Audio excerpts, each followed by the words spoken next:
Yo, gamers, you guys are fast. Holy shit. So many people already.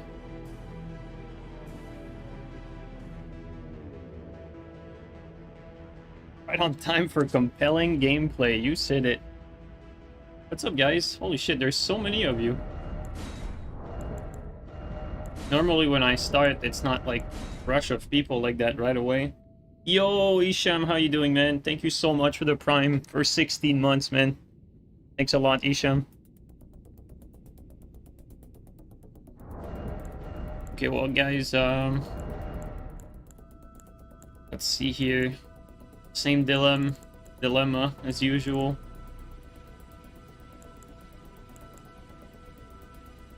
Yo, Odium, thanks for the 14 months resub too, dude. Thank you so much, man. You put a pause on gooning. Make sure you could make it. Thank you.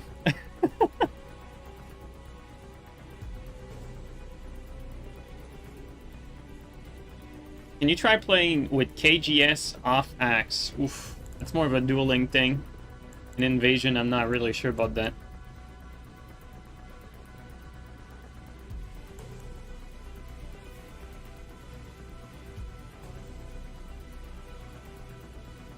Should be going to me fucking up Genkers, oh boy. That's horrible. You know what? Let's do a bit of Great Cat. Let's try some Great Cat.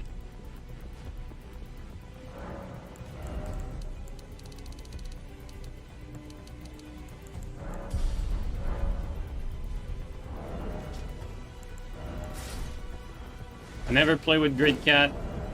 Not that experienced with Great Cat, but I'm sure we can make something work.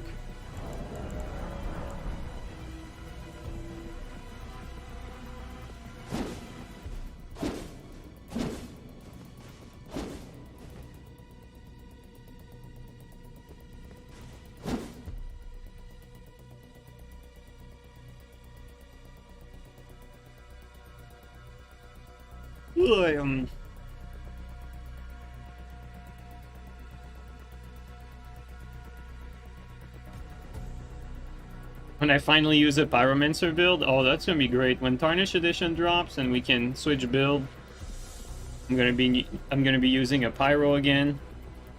Tarnished Edition in 5? Question mark.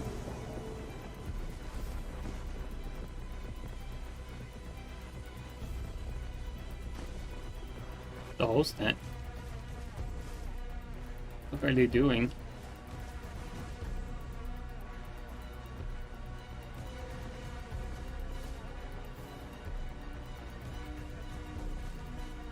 Well, let's just go kill the host.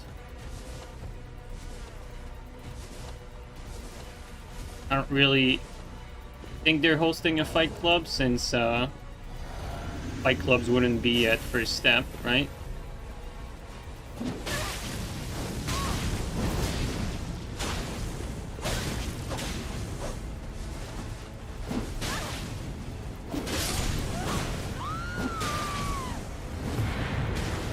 That didn't land.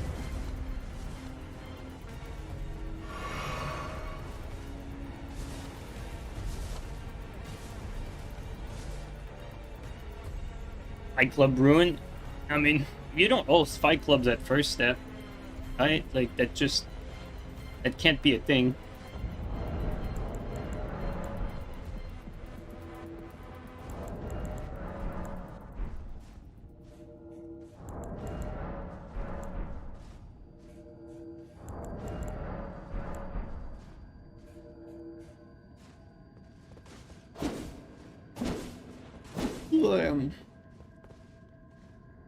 Just never falling for it ever again. I know, right? Like, I've been in there too many times, you know, the ambushes, the fake duels. It's a thing on max level. Well, too bad max level players are clueless. Wow. Well, if this is not cancer, I don't know what is.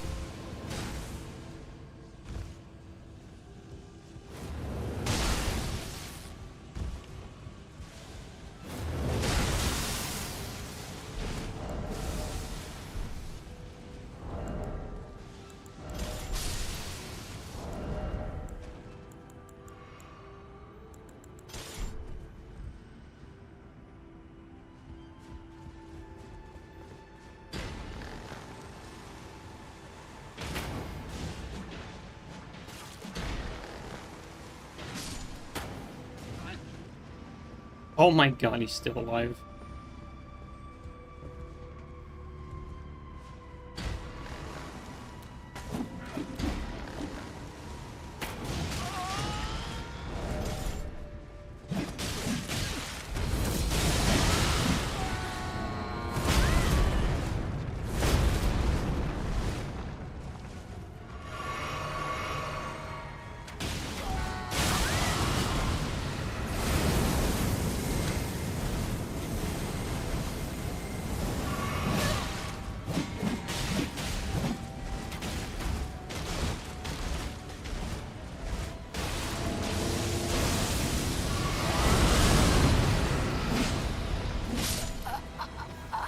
Oh. Didn't have time to bring the big tier.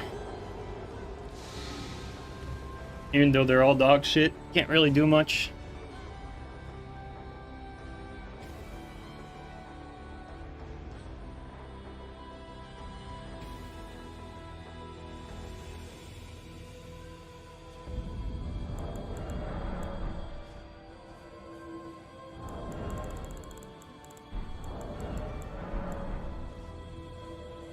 I had the right weapon choice too for the environment, like for what was against us, but I didn't have time to, you know, to swap to the solitude gear. You know what I mean?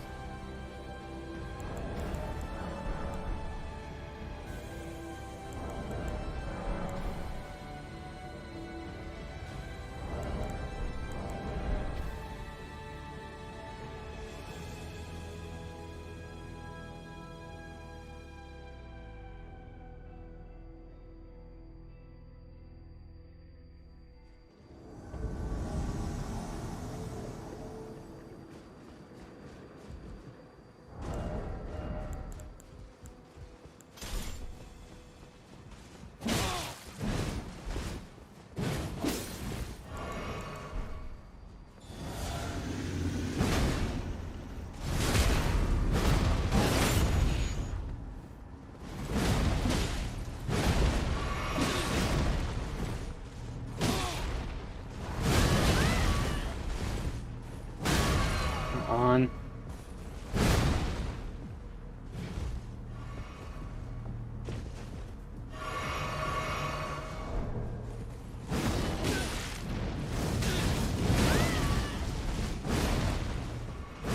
Sorry, I'm gankered. I played and saved.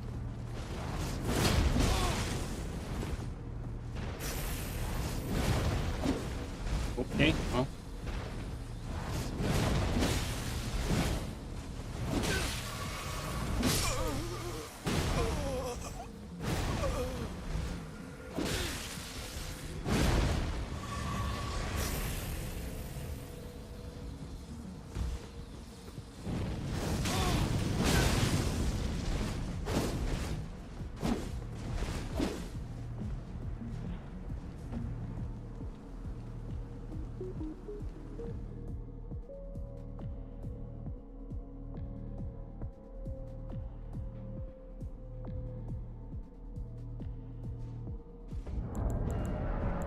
Like the last invasion, like having Endure with the Bleed Axe was the perfect weapon, really, because it's like, it's gonna like, it's one of the only option that could out DPS like 3 people like attacking me at the same time in close quarter like that.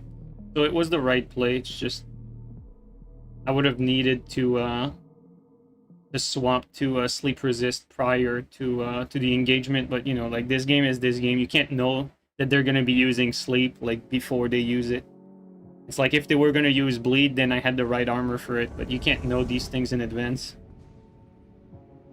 And you can't always adjust on the fly, unfortunately.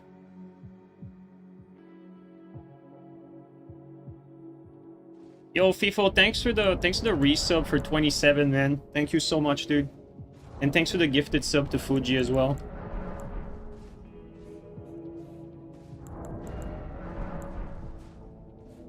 The spawn was bad too? Yeah, the spawn was horrible, unfortunately.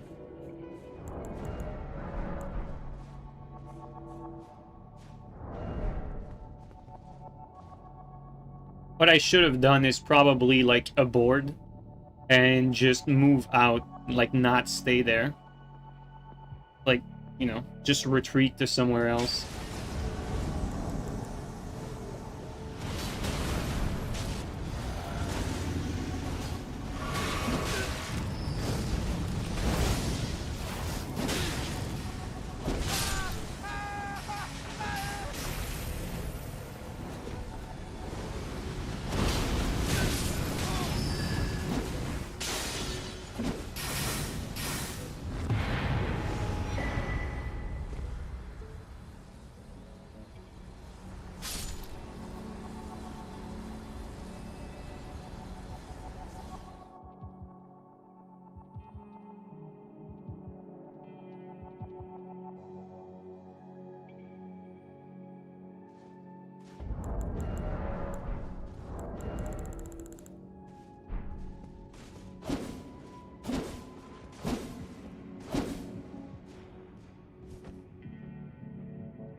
Why don't play at 150?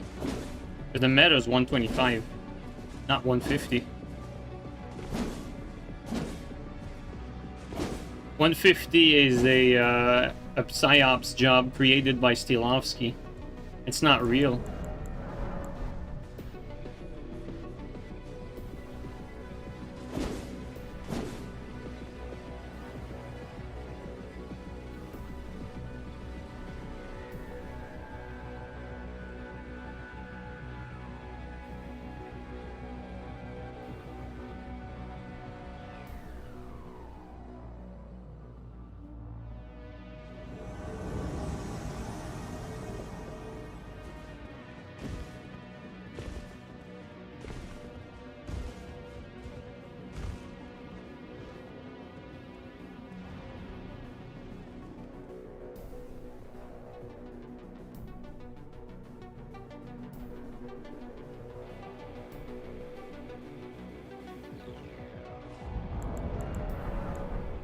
Let's play better multiplayer? What do you mean by that?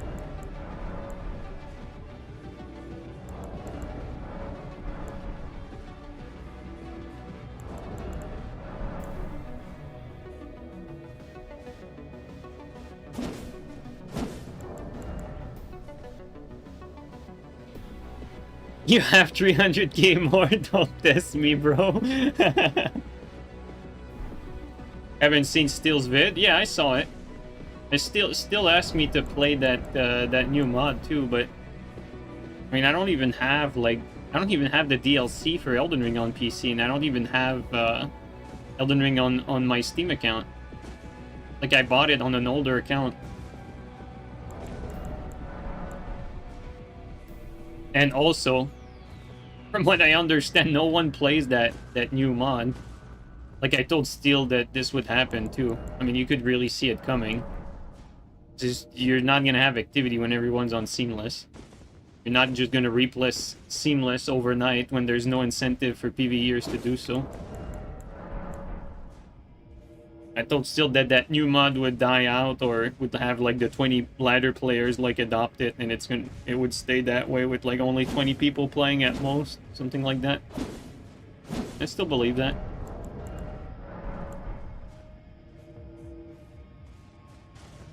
And also, the fact that you brought that up, I'm assuming that you guys play at 150 over there as well, so...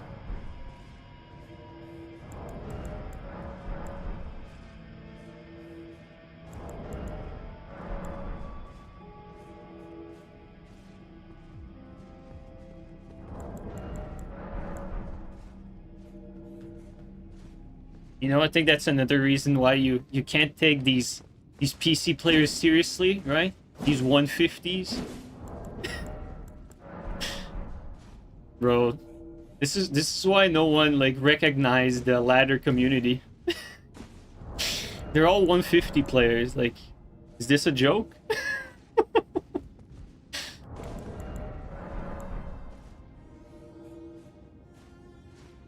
Like, only real players are 125, you know?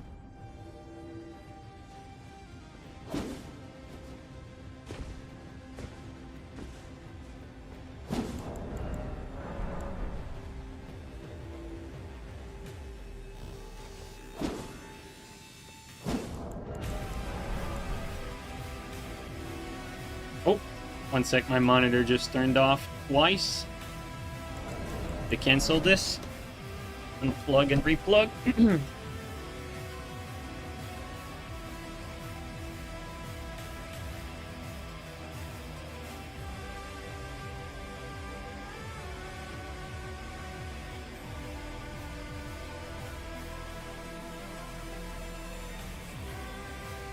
Alright. Prefer 125, but no one wanted to go back. Well, that's what I'm saying, you know? But that's why nobody takes these ladder players seriously.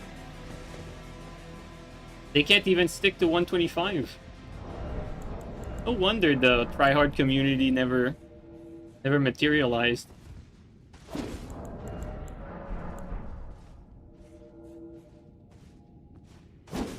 What's your thought on 165 ladder?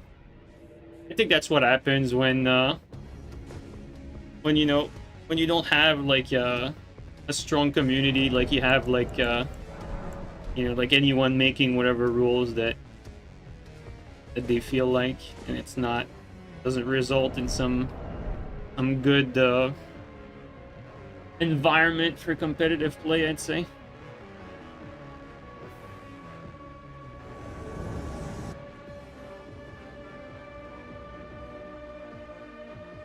But I mean, let's be honest, like it's not the fault of the community that, you know, the competitive scene doesn't like really exist on this game. It's the fault of FromSoft, let's be real here.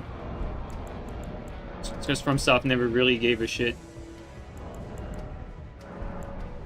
FromSoft removed all the ingredients for like the PvP community to flourish, really.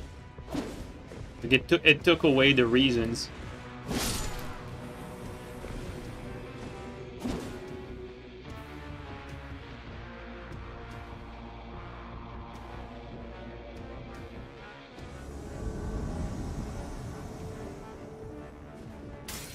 Just another seamless co-op mod. Yeah, that's what I'm understanding as well, but apparently it has better implementation, but I'm not really quite sure how. Watching solo leveling in dub. I can't watch dub stuff. I can't. FromSoft must think we are very, very special. Well, developers in general are generally pretty fucking clueless about game design and game mechanics for the most part. Usually, like, you're gonna have like these really good 3D artists, texture artists, really good programmers, you know, really good like a lot of these developers. Well, let's all put them in the same basket of developers. They're all really good at what they do. Problem is, the director and the gameplay people, they cannot be good at what they do if they're not good at the type of game they're making, if they don't have an understanding of the type of game they're making. And so it's going to be very hard, you know, like you tell them that, they're going to be very upset because you're basically telling them that they're bad at their job. And so obviously, you know, you're not going to get a good reaction from that, but there's always going to be this aversion toward gamers because of that. And the truth is, you're gonna get much better. You're gonna get like a much better outcome for your game if you have people that understand, like on a fundamental level, why things work and why things don't work. And I'm not speaking about FromSoft here. Like, for instance, FromSoft is actually a good, like, counter-example, because ultimately, when you look at what FromSoft has done over the years, you know, like, they created basically the whole, like, spacing and timing thing. They created the whole spacing and timing fundamental, and clearly, like, the way they designed their games and their bosses. Let's not talk about Elden Ring, but let's talk about, like, generally speaking. The way they've designed their game over the years, it's clear that they have this understanding of, like, you know, timing and spacing, because they design certain boss attacks to be evaded and avoided a certain way. And so there's definitely some people at FromSoft that have this knowledge and understanding, for instance.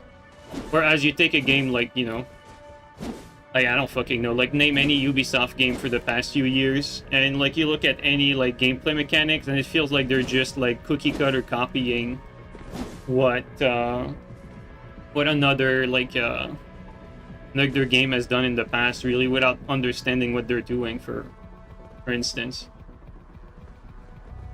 And so right now, like, going back to Elden Ring, it's clear that some parts of Elden Ring were designed with, you know, that knowledge in mind, but other parts were not. So you get this mix of, like, things that don't really make sense and things that do make sense. It says we... Oh, never mind. I was about to say, it says we have someone else in the world, but there is not.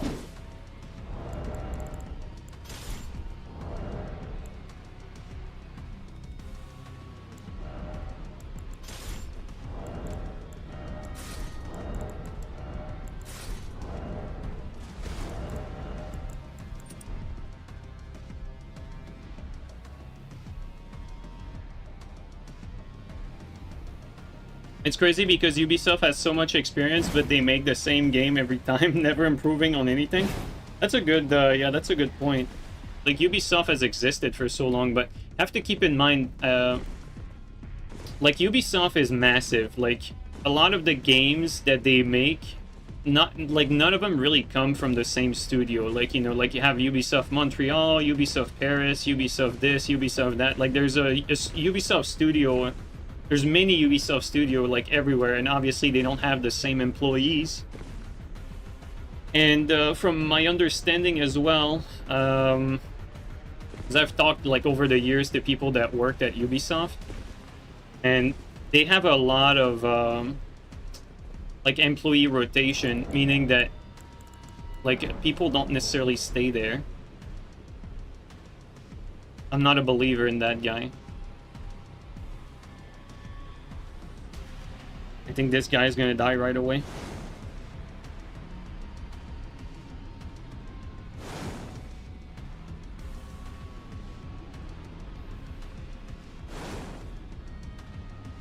But they're not ganking him, so we're gonna just watch for now.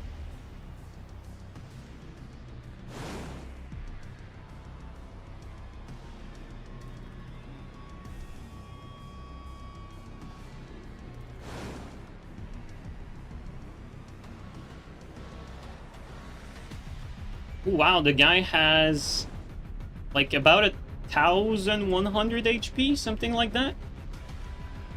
Maybe, yeah, 1,100, because it was like 700 and then like 400, maybe like 1,200, 1,100. So the guy had, like, how much vigor is that? That's like 30 vigor? Viglets? Will Ubisoft ever escape from the slop cycle? I'm not really sure. There's nothing that indicates that they will.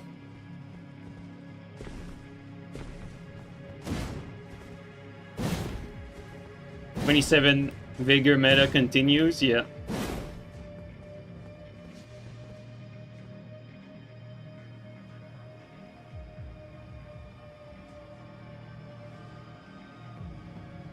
"30 vigor is wild," yeah, it is.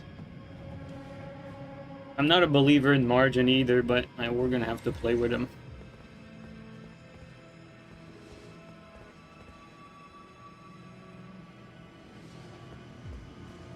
What the hell? Fine. Hey!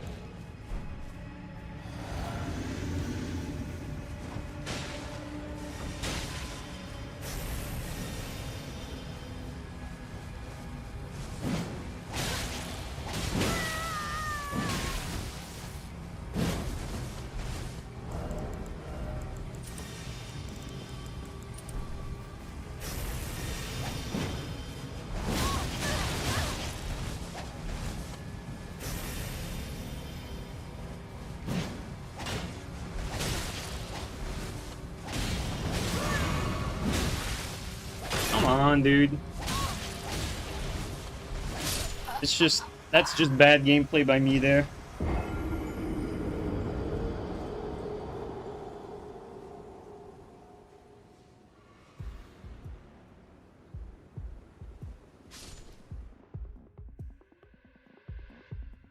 That's what happened when you don't play the game often.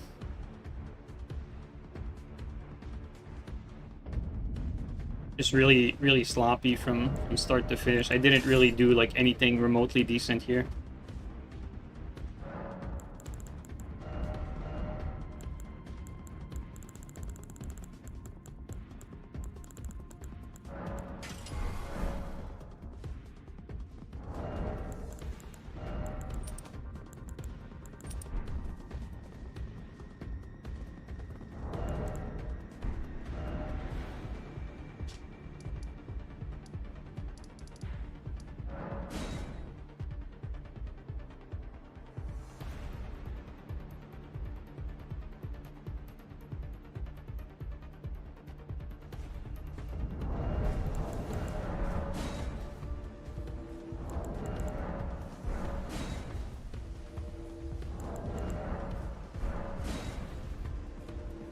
Are you ever planning on returning to Dark Souls 3? I don't really see why I'd go back to Dark Souls 3, really.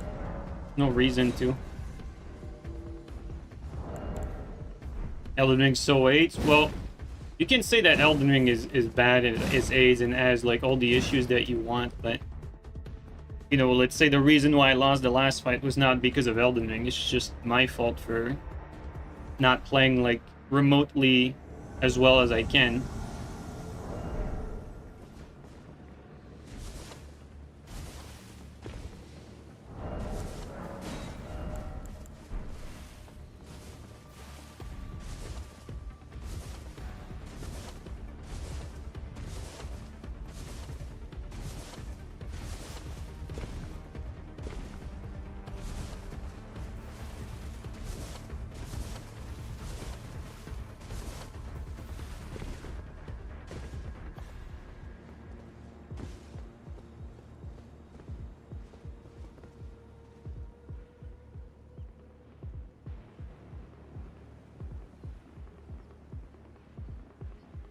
Don't know that guy. See what he looks like.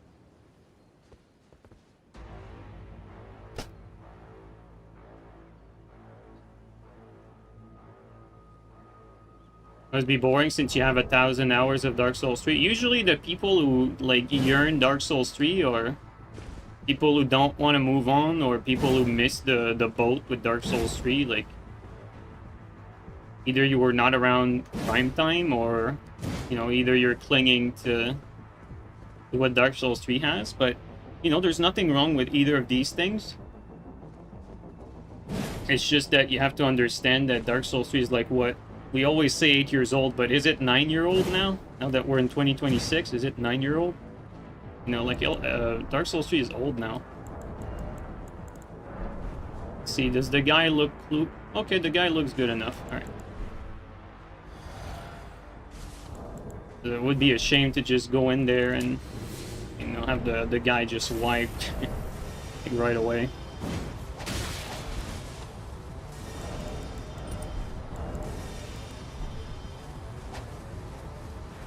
Ooh, little skippy doodle there.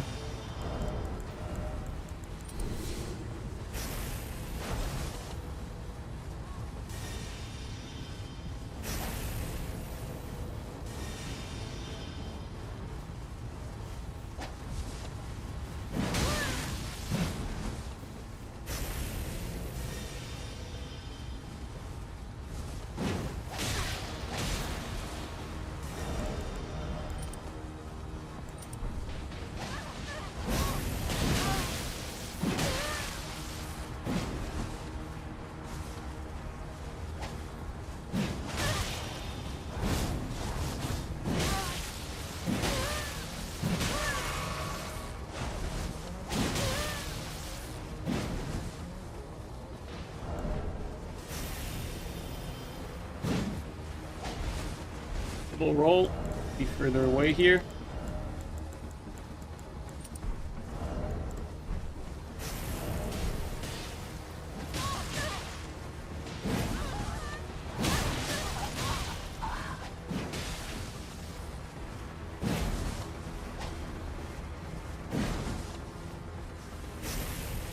Good shit, Margin. Well, I guess I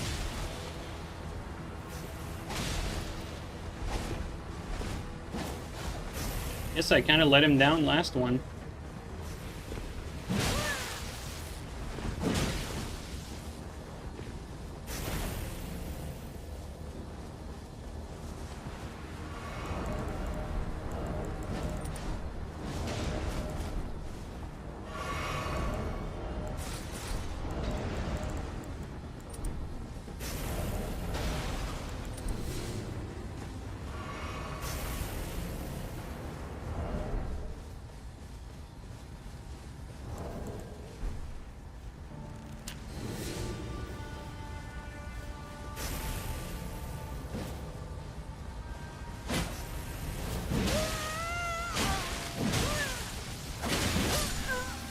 Well, I mean, Margin carried. You have to give it to him. He played better than I did both games.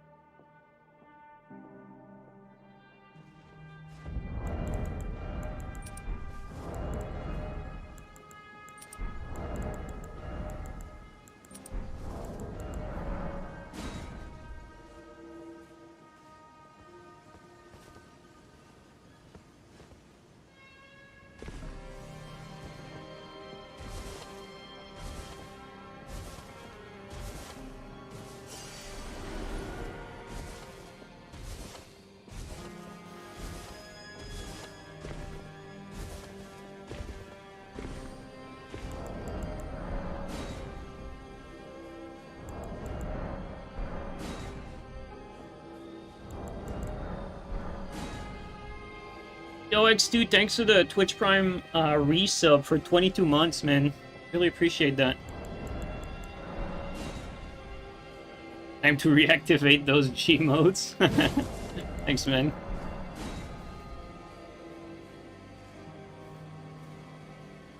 Why you ate that burrito yesterday? Hey, man. It was really tempting. That's why you did it. You couldn't resist. Good question, though. Very good.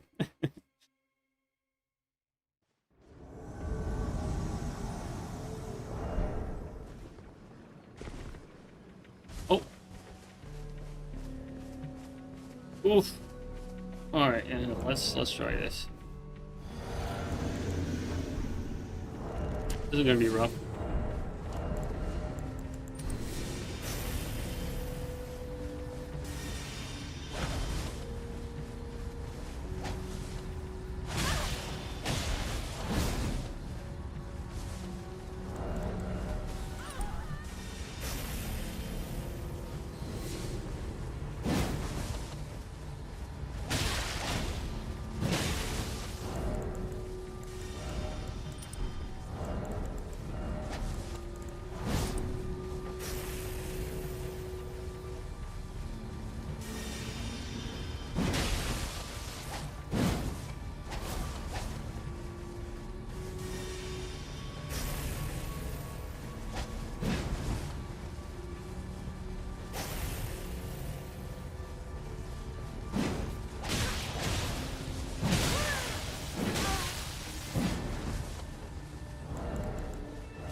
Max range on both.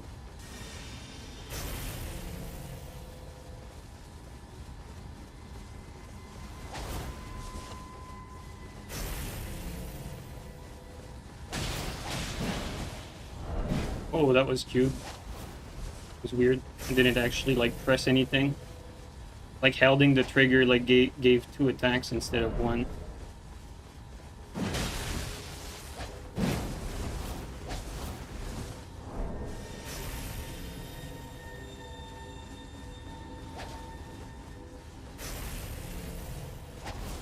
I skipped the jump start up here.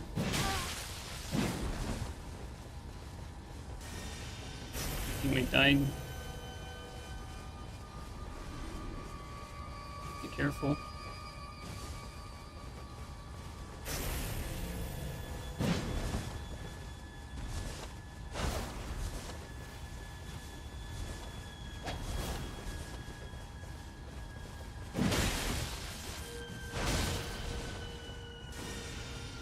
I don't think the other guy is gonna gank me, actually.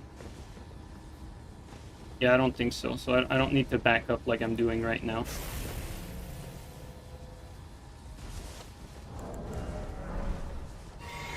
I thought I was gonna get 2v1, so that's why I backed up so much.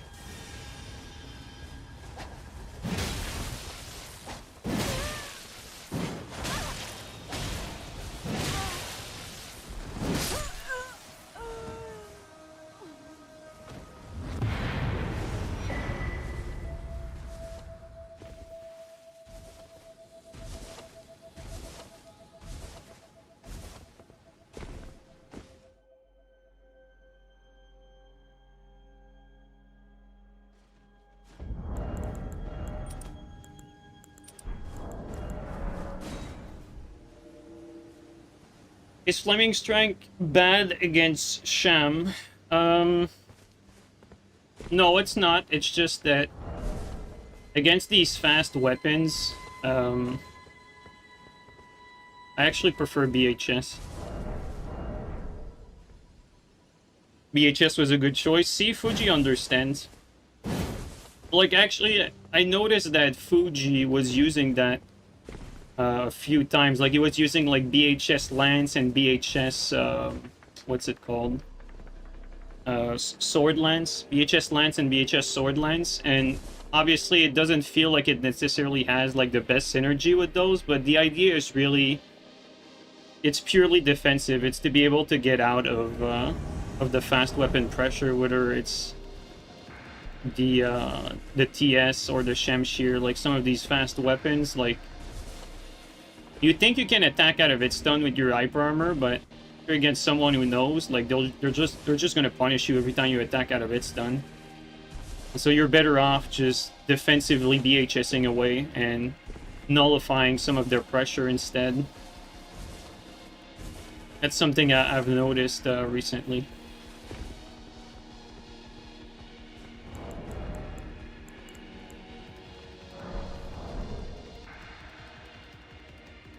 I'm gonna let this one fight out. Yeah, it's something I noticed Fuji do like a while ago.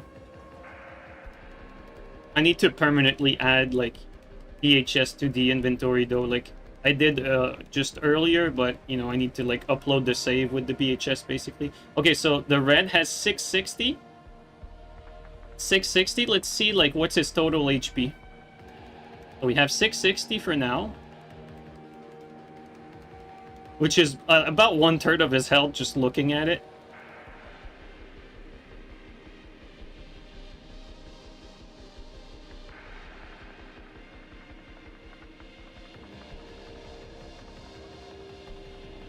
$242. Actually, now I lost count. Okay, let's say 985, because I think they all connected. So 660, 985, 242. No, 440, 437, and now I forgot all the numbers. Okay, no, 440, 437, I think, plus 985, plus 660. Okay, no, he had decent HP. Isn't that 2,000? What's our, Yeah, that's normal HP, right? Can you chainsaw those trees you can't see well? Yeah, that's a good point. This guy seemed to have played well though, right? The last game, like he survived a decent amount.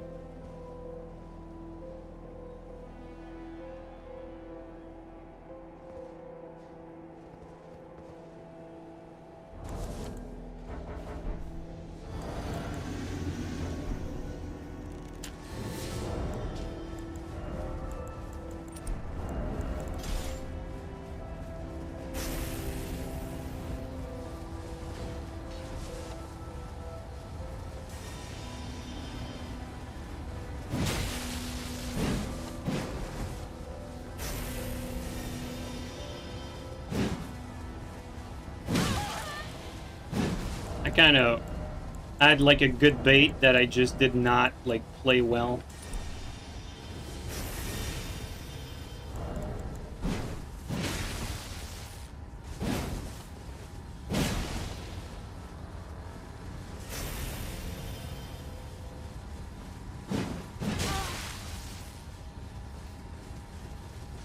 That's just stupid.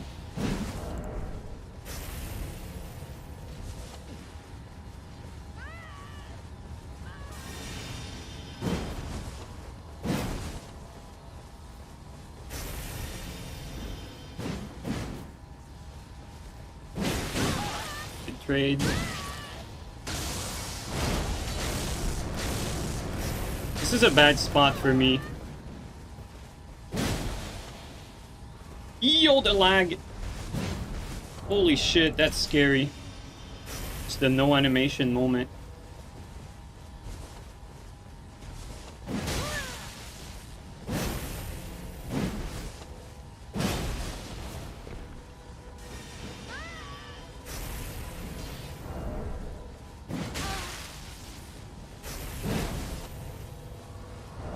Because the scary part here is getting tier skip. There you go.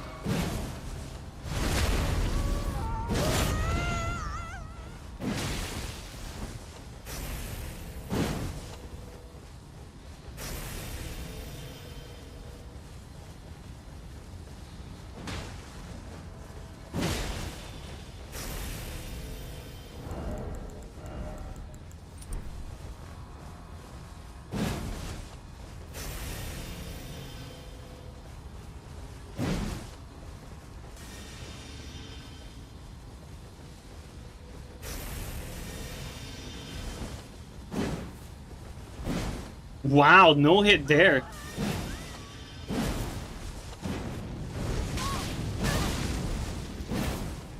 I'm kind of surprised.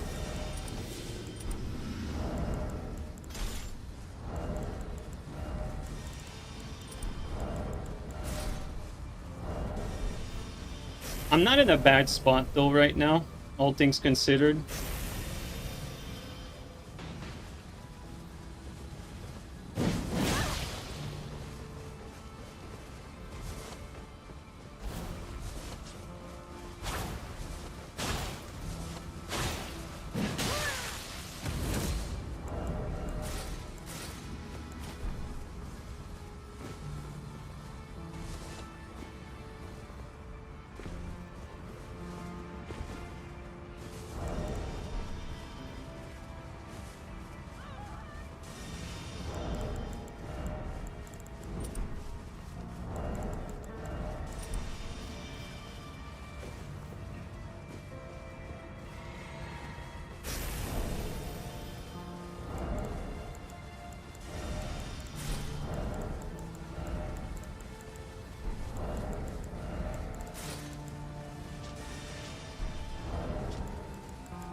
Would have won that.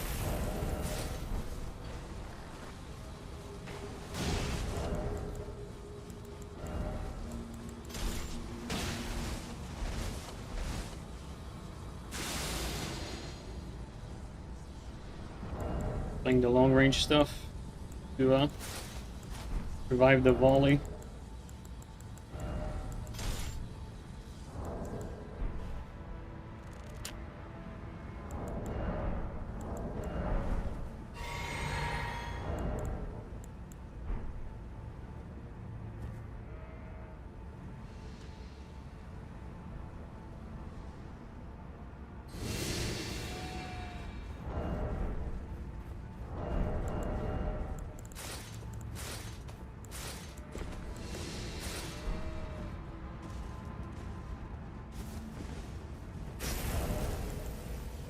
Ooh, no pants. That could have been bad.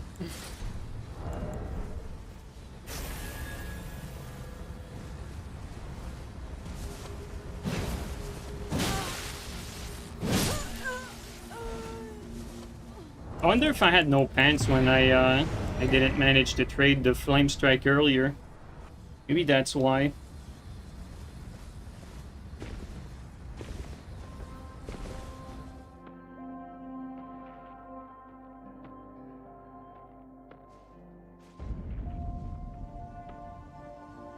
Yo, yo, Crown King, thanks for the raid, dude. Really appreciate that.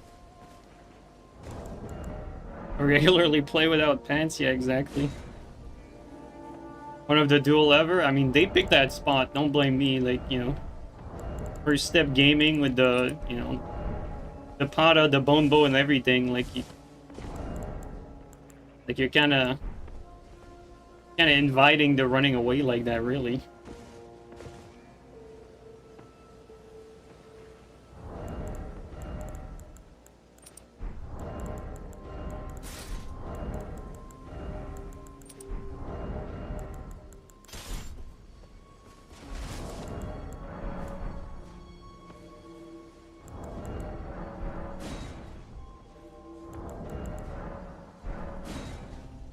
What would be the best spot for 2v2?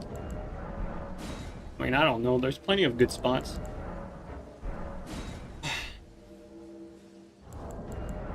The game has a lot of good maps. Like, not like it's just a, you know, a one-map game. It's just that notoriously, you know, like, places like First Step, you know, Lernia, or like the Frozen Lake, like, those are not the best places to PvP in general. Oh. That's not green. Well, I guess, we're gonna have to stop invading here. Maybe duels.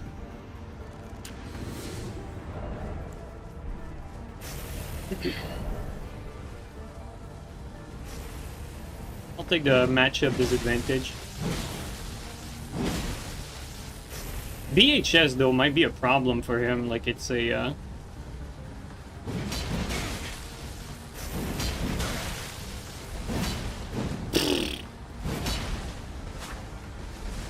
I almost, fucking scammed him with the reverse VHS.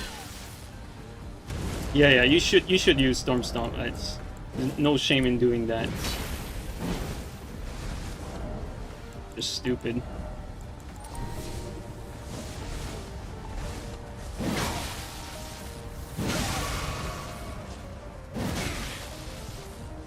Better way to attack out of it there.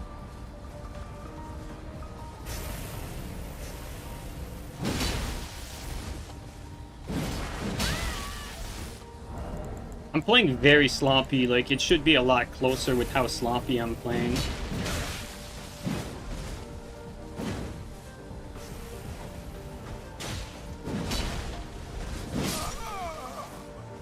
I did a lot of bad plays and just not very good plays by me there. You love Lernia, though? I actually love Lernia too. It's just, you know, like the question was about like which maps are good for 2v2s. It's like pretty, like, you know, a lot of legacy dungeons would be like good for 2v2s.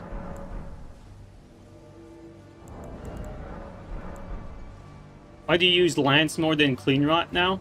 I mean, for the same reason why I used fucking Claymore in Dark Souls 3, really. I kind of like the Lance more.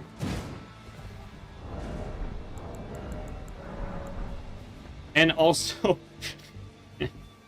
I feel like, you know, whether you pick, like, Lance mirrors or Clean Rot mirrors, I feel like Clean Rot mirrors just drag for fucking ever, even more than Lances. Like, I'd say both mirrors are quite brain dead, but... Like, okay, like what Donut said, like, the Hyper Armor in Prio is nice. Like, basically, like, I personally find it extremely painful to play against Hyper Armor. And so, what's the best way to deal with that? Well, you know, if you have Hyper Armor yourself, at least there's that. And since we discovered, like, or Green discovered, or whatever, like, when we fought Green, we discovered that staggered R2s with the Lance kept priority. That was a big deal, because in this game nowadays, like, you can't find anything that keeps priority anymore, so it's nice to have something that keeps priority. So that's how I see it. Is he alone? Nope. Oh, I saved him.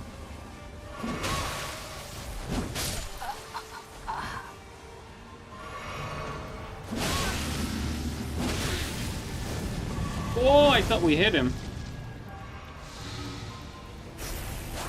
I should have just locked on. This is a fucking Great Cat, not a Lance.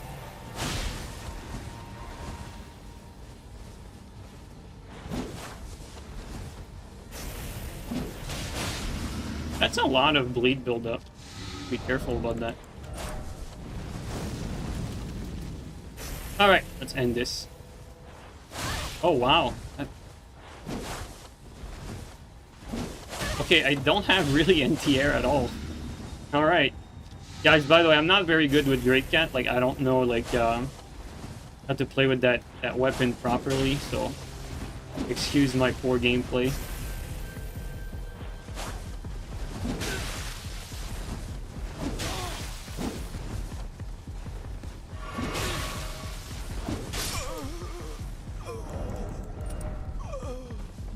Not only do I not play Elden Ring often, I especially don't play with Great Cat often.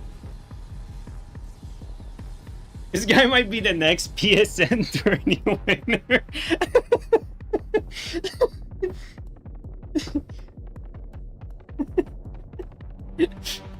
Oh, I love it. It's funny.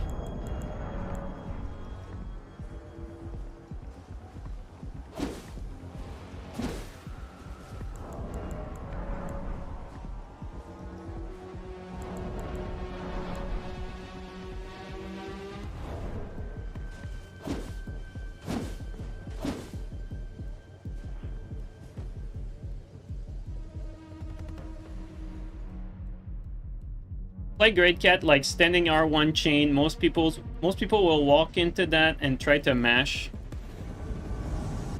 Wait, what? Like Great Cat, like standing R1 chain. I mean staggered R1s?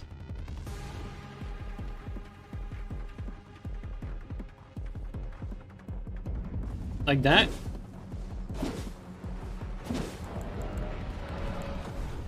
Basically just R1.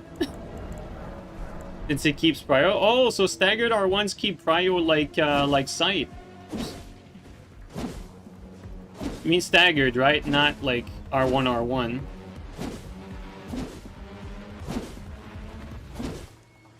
I feel like sight's a little faster. All 3 hits? Well, do you mean like... You mean... Don't stagger them. Okay, okay. No block cancel. Alright, alright, alright.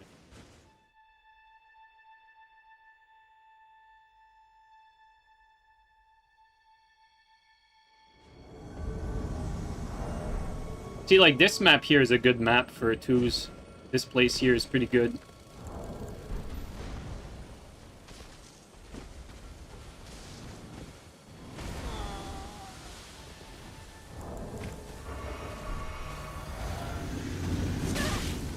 Alright. Madman.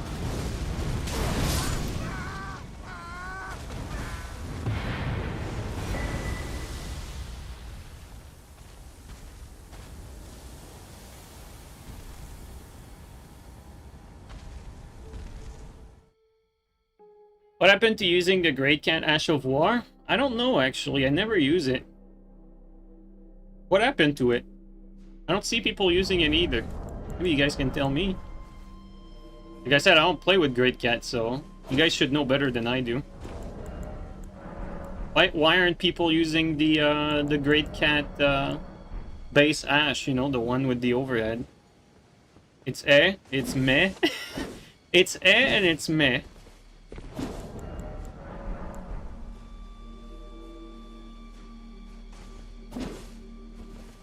Also, slightly slower than Sight, but way longer. That's interesting. Time Strike is just better.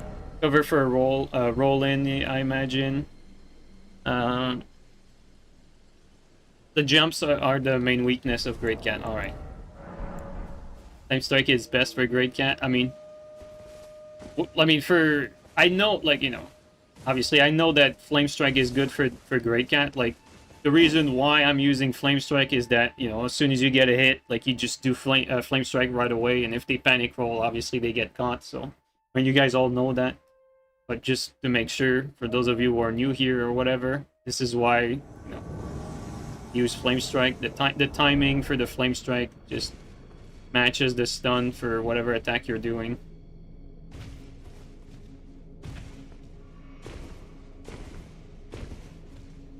The blending for the Great Cat Ash can get some cool combos. Yeah, I definitely believe it, because I've seen Baby Turtle use it. But I wonder if it's more, you know, of a, like, you know, stylish, not that good type deal. Or maybe it is actually really good and I don't know. But I have to explore it. Wild Strike is quite good for Great Cat. I'm not a believer in Wild Strike. I feel like Wild Strike is one of those, like, pure gimmick Ash that has, like... The only upside is your opponent, like, not expecting it. Because you can, like, Wild Strike out of its stun or whatever. And then the timing can be a little funky out of it, but... That's how I see it. It's more like a knowledge check more than anything. At least the way I see it.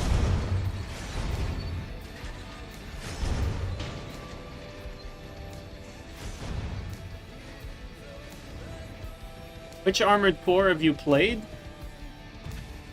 Oh, the most. Okay, the most, it's easy. The most, it's Armored Core Verdict Day, the last one before 6. And then the most after that was Armored Core Forencer. And then the most after that was probably Armored Core 9-Breaker. Like, I used to play 9-Breaker, like, quite a lot. It's like, I played Armored Core 2, Armored Core 2, Armored Core 9-Breaker. I played another... Did I play Armored Core 3? Like, it's hard because there's a lot of them back in the PlayStation 2 days. Like, there was a lot of Armored Core games. So I think I forgot. Like, there's one that I've played between, like, Armored Core 2 and 9-Breaker that I can't remember the name of. So, I mean, it's been a while, right? And then, you know, played Armored Core 4, Forencer, 5, Verdict Day.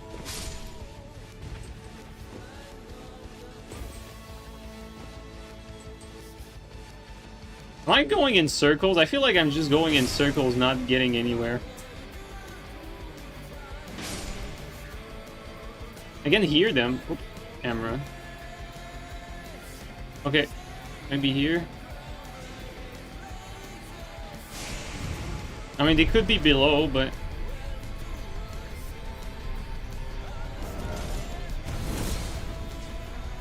I don't know where I'm going. We're like... Yeah, fuck that. Well, let's give it one shot. Are you planning on sabotaging Duskblood?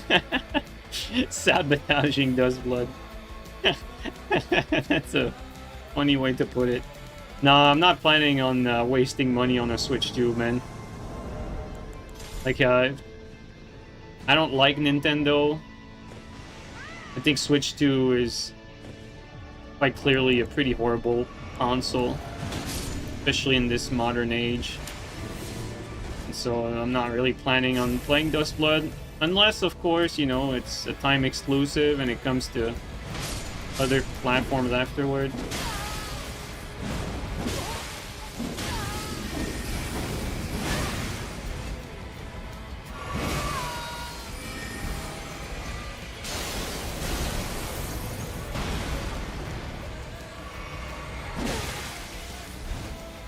Thought he would get a big BS grab.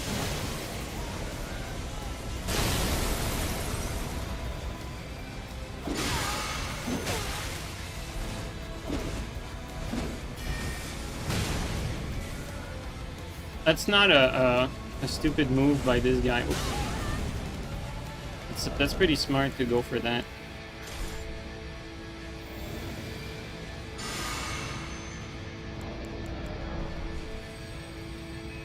We're gonna think about our next attack. Oh wow, I didn't have the right poise here.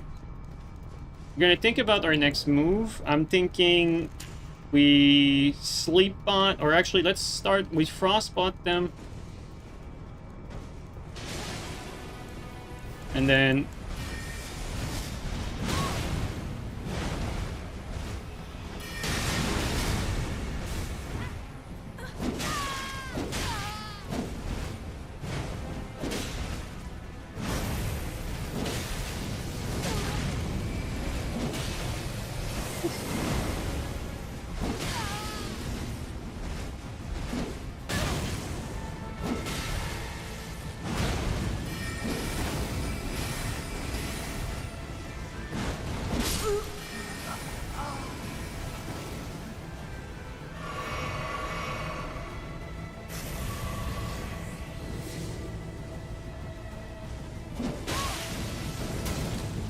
wow, that was strange. It also, I don't know what he was doing.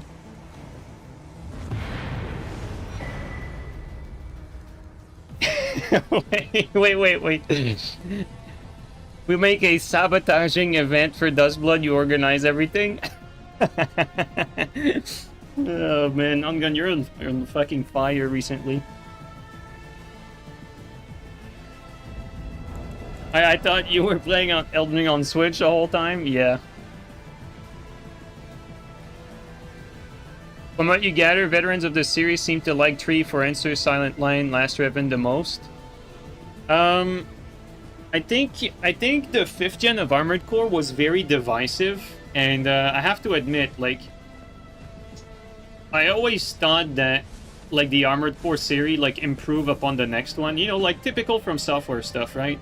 Those of you who've been here for a while, you know that I've always believed that Dark Souls 1 improved on Demon Souls, and then Dark Souls 2 improved on Dark Souls 1, and then Dark Souls 3 improved on Dark Souls 2. Obviously, you know, it's never like blanket improvement, like everything is better. It's always like some step back, some steps forward, but I always believe that for the most part, their next entry always like improved upon the latest one.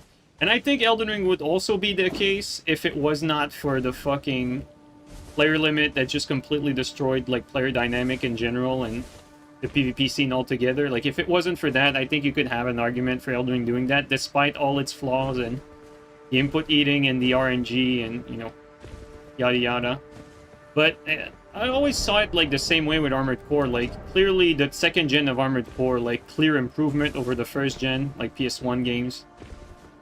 You know, same thing with the 3rd gen. Like 3rd gen had like some big improvement, like and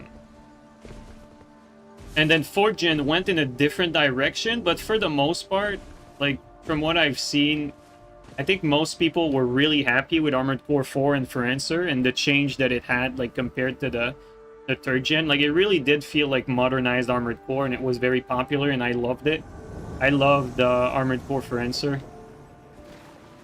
And when Armored Core 5 came out, like a lot of people saw it like as a step back from the...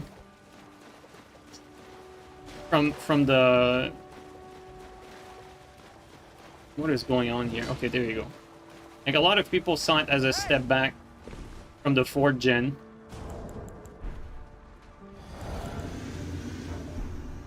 And me too. Like I actually, when it came out, like I didn't really like what they were doing with the 5th generation of Armored Core. It felt like it was like way too different. Felt like it lacked like some of the positive that For Answer had, like the fluidity and the freedom of movement in the air mostly was something that like felt off. What is going on here, dude? Like, I don't know what's up with people, like, having, like, 2 people in there and not doing 2v2s, like... Are people that stupid? Like, why are you, like, hosting with 4 players? Don't you want to play the game?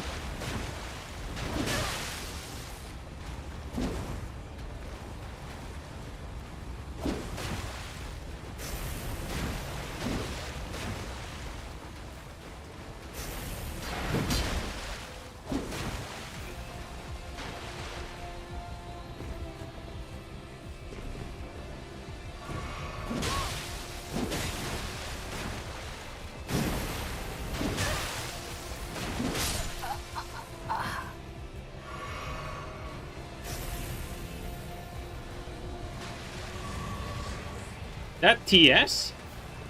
The almighty TS?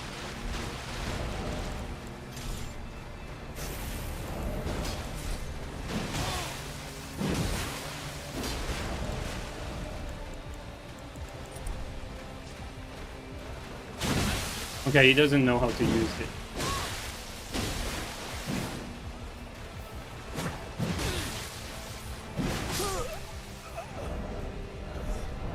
I was shocked to see this guy use TS. Because the way they were acting, it seemed like kind of clueless.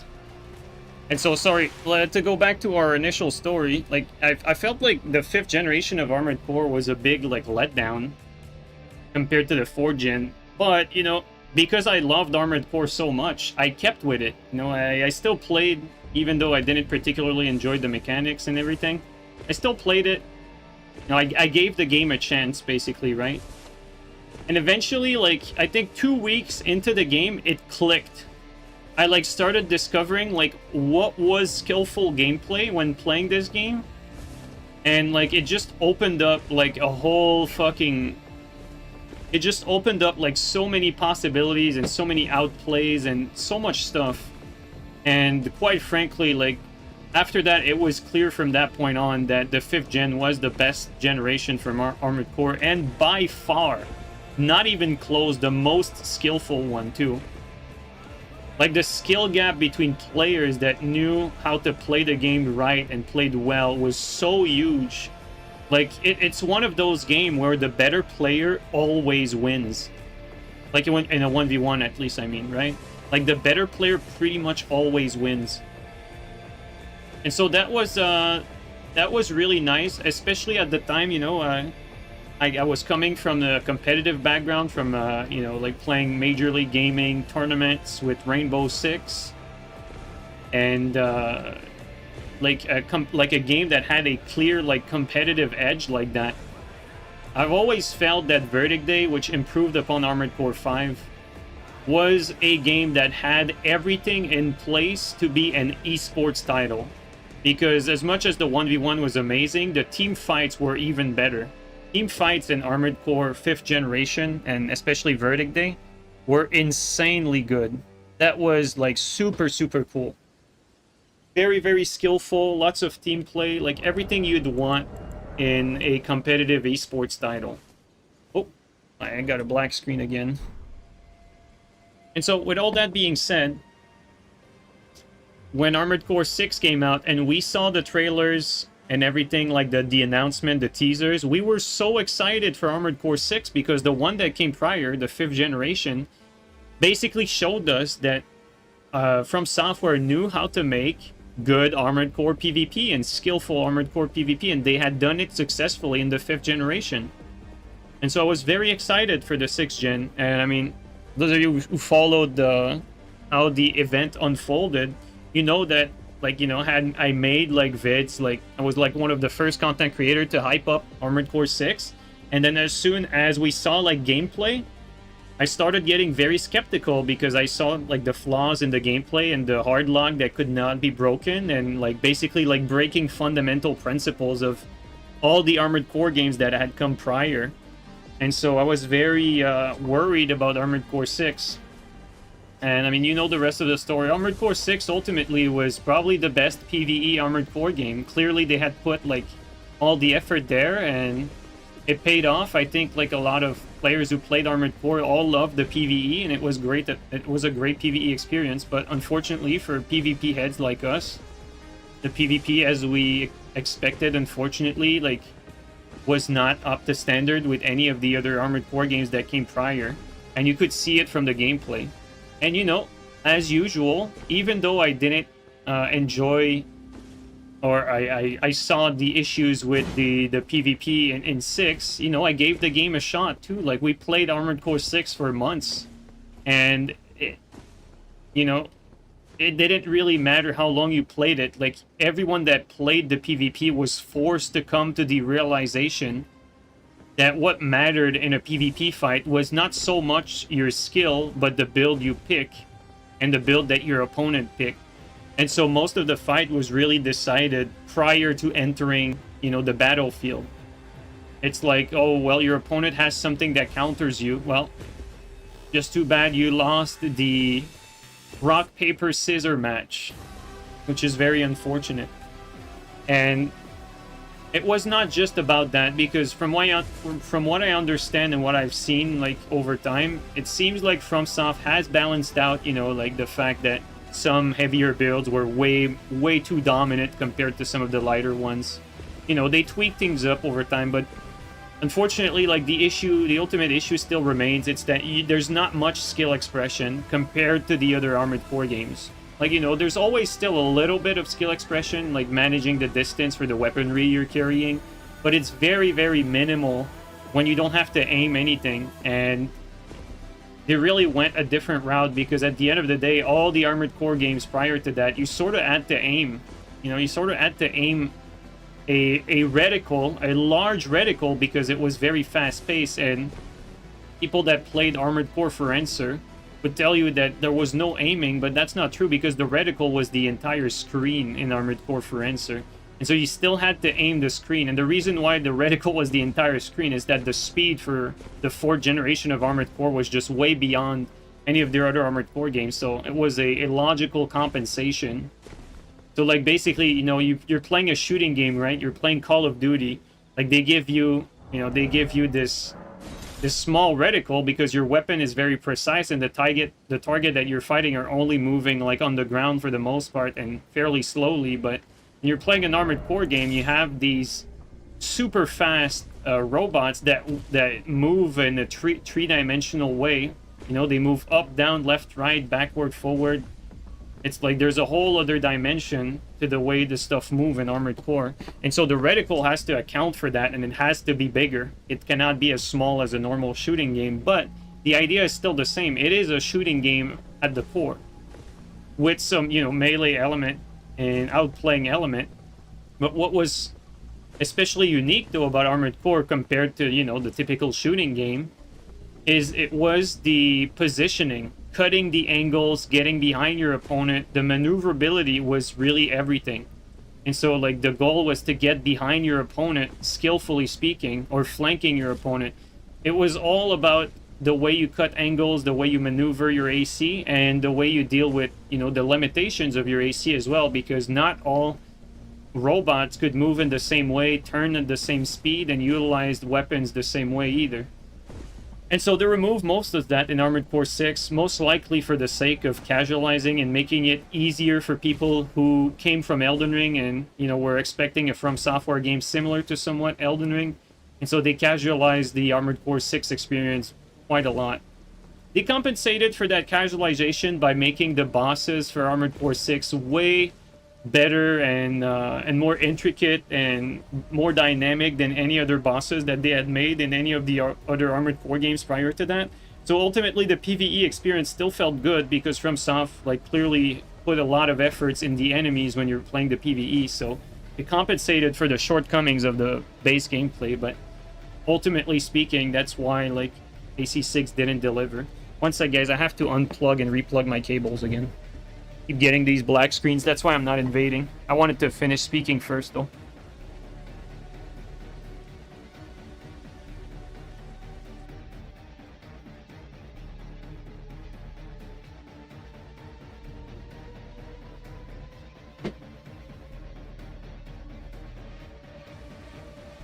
What do you think about the story? I liked it. I think Armored Core 6 has the best PvE of any mech games that ever really came. Like, I think it's the best PvE experience for any mecha game. Not that there's a lot of competition, mind you. You know, it's such a niche genre that it's not like there's a lot to choose from, right? But I think it's the best mecha game PvE wise.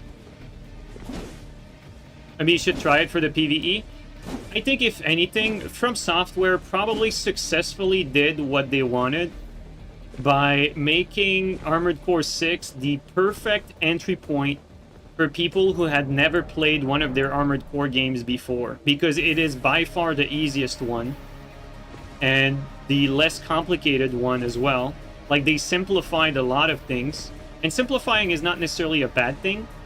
I think a lot of the simplification decisions that they made, I think it makes sense. But my problem, obviously, is with the oversimplification of gameplay, which ultimately kills the PvP for that game.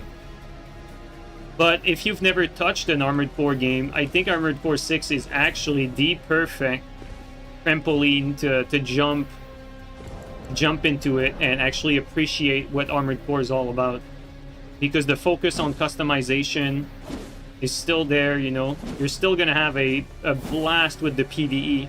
If anything, I think the biggest mistake that FromSoft made with Armored Core 6 was actually adding PvP in the first place. You know, guys, we are PvP players. I am the biggest fucking Armored Core PvP player, you know. I played, like, PvP for, like, all these Armored Core games prior to that, and I loved it. And that's, like, the main reason why, you know, why I care about the franchise in the first place. But with that being said, clearly Armored Core 6 did not have the framework for PvP. It had the framework for good co-op, though. What they should have done, instead of implementing PvP in AC6, they should have implemented co-op. Because the way the mechanics are laid out, like, they're much more suitable for a, you know, a co-op experience than a PvP experience. Because people will still want to do multiplayer, but, you know, like, obviously, I love that they add PvP to their game, but it's like Nightreign. Like, I'm happy that Nightreign does not have PvP, because quite clearly, the mechanics are not suited for PvP in Nightreign. Like, you don't want PvP in a game like Nightreign. The mechanics are just way too all over the place, and PvP would break. Like, it would be completely annoying and pointless. And it would, like, cast a shadow on the rest of the game. So, not every game needs PvP. But with that being said, obviously, we don't want FromSoft to let go PvP altogether. That's for sure. But, you know what I mean? Like, you know, when the mechanics are not properly in place for, like, to support PvP gameplay, you don't necessarily always need to have it. I actually felt the same about Lords of the Fallen. I told the developers that when they asked me. Felt like they were here. Am I tripping?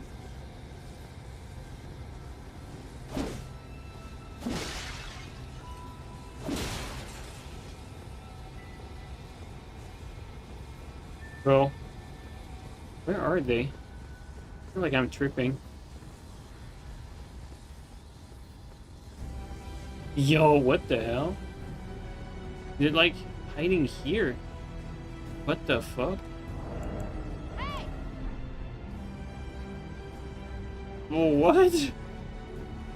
I can hear them. Is he above? Yo, that's wild. Okay, one sec. Let's...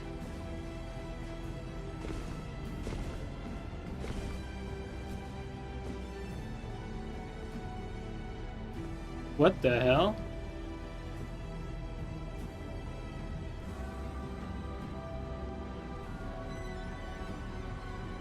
I mean, clearly, when you look at it like that, clearly the guy is over there. But it could be, like, above, though. Wait, that's... Felt like this was a player. Nah, dude. It must be... Wait. They're below here. The fuck?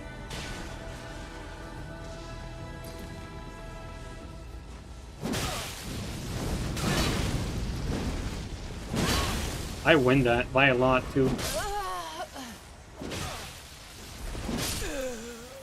Bro, why did I forget about this? Like, I know this spot exists. I just forgot about it. I forgot about that. What the hell?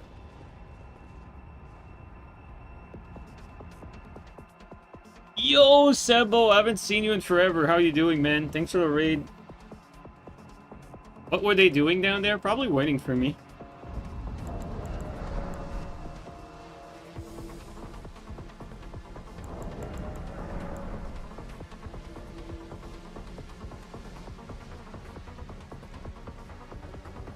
Poor fellas, yeah. Someone clearly hasn't done their 69 PvE playthrough of Elden Ring, yeah.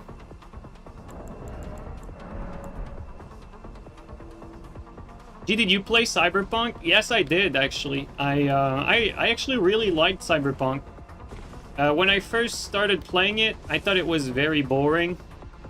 And then I slowly got hooked by the story and the characters.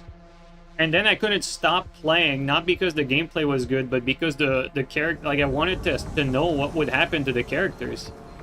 And, you know, like, I considered, like, not, like, dropping the game and just watching a playthrough, but you want to make decisions, too, because, you know, it's an RPG, like, you make decisions for your characters and other characters. And so I wanted to make the decisions, too, so one of those games that I didn't really play for the gameplay. I thought the gameplay for Cyberpunk was quite mid, but the story was amazing. The amount of cool elements that was in the game was quite high too.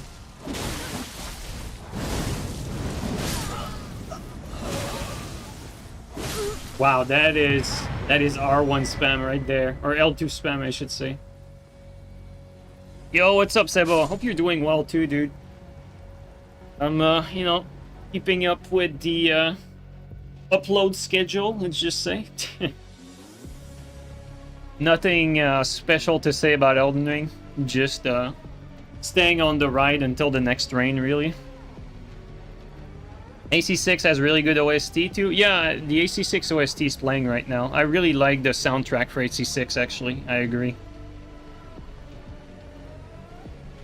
Have you ever seen the anime Edge Runner? Oh yeah, that was really fucking good. Like, Edge Runner was an amazing, amazing anime.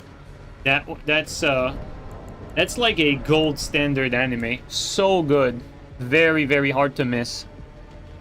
Very good stuff.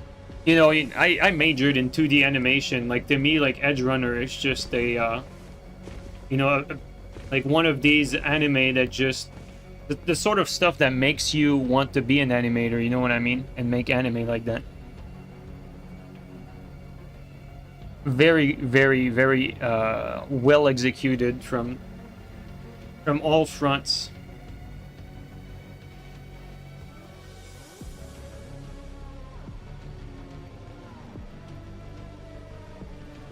Will you like the anime if you've ever played the game? Yeah, the anime doesn't really have anything to do with the game. Aside from, you know, the world, right? The universe. It's not the same storyline. There's some characters in the world that you will, like, know. Like, the popular characters you will have heard of and so on and so forth, but it's not the same story. Very good. You got the ending spoiled and it ruined your motivation to watch? Oh, that sucks. That sucks. You played Netrunner, the game turned into point-and-click adventure, point-click and everyone dead, compelling gameplay. Yeah, that's what I'm saying. Like, I think the gameplay for Cyberpunk is really mid. I didn't fall in that trap, though, Humble, but you're completely right. Like, the gameplay for Cyberpunk is completely brain-dead. It's really not good gameplay. Like, you know, we were talking earlier about developers in general, like, no matter the studio, like, not understanding what is good gameplay. I think Cyberpunk is a perfect example of that.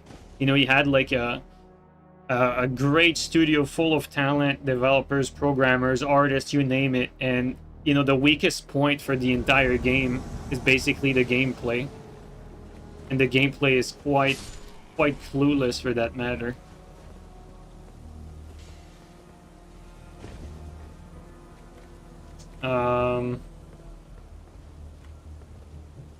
Where are they? I'm moving here to see if I can get an indicator. Okay, there they are. Probably inside, right? Oh, never mind, they're here. How many of them? Oh, I think that's the guy who ran to the fog wall. Yeah, I think that's the guy who ran to the fog wall. Alright, I mean, we're gonna get ambushed by another dude, but let's just try it.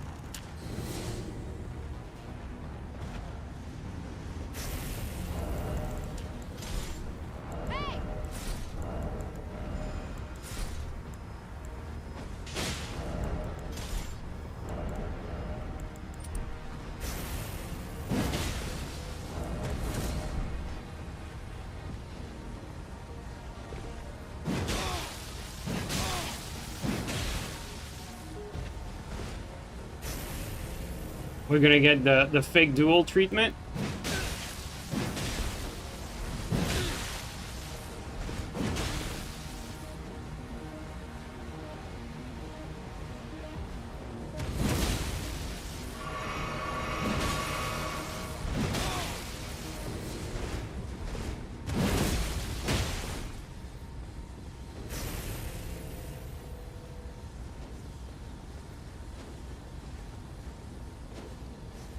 Killing gameplay, guys.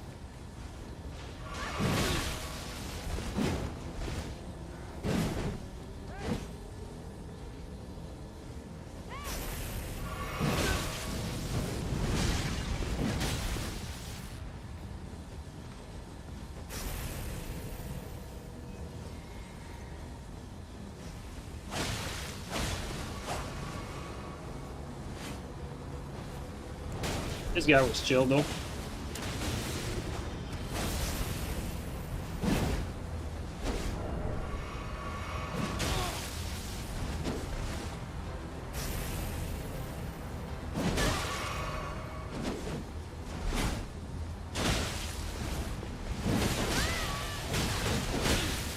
Good head by Margin there.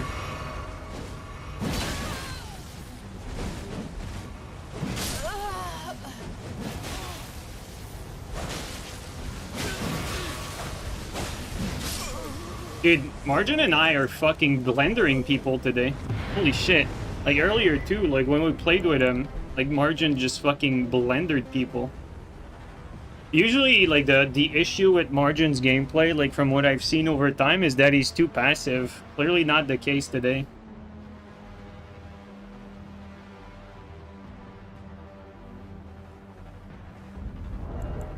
He's playing very well today.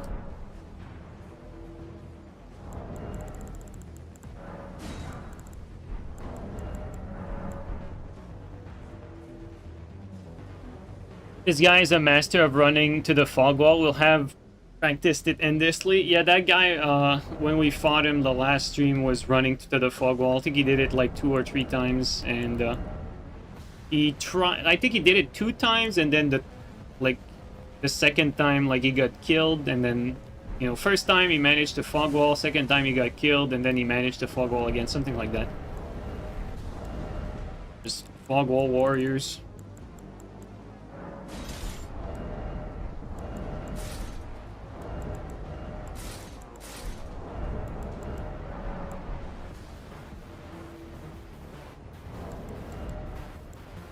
What do you think of the most dominant weapon besides Thrusting Shield? I always thought that Back in Blade was the most dominant after Thrusting Shield, but right now I've had some fights recently and I don't know, man. Like, people are starting to convince me that TS might actually be I might have been wrong about TS, basically. Like, TS might be the dominant weapon, like the best weapon bar none. Maybe I was wrong, because I always said, like, you know, like, you can counter TS with this or that, but I think I might have been wrong all this time.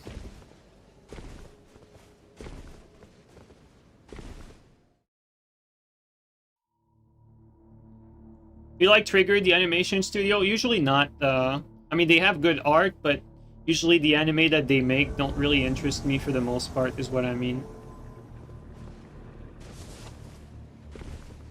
Like, usually the anime that Trigger makes, I don't really care about.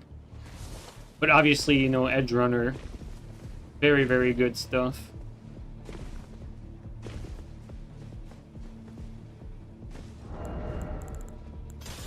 And, you know, it has nothing to do with the studio and the artist there, like the, you know, the style and everything. It's all great, but it's mostly about the story, right? Like, which anime is good or not, and is mostly dependent on the manga that it's based on, right? How it works.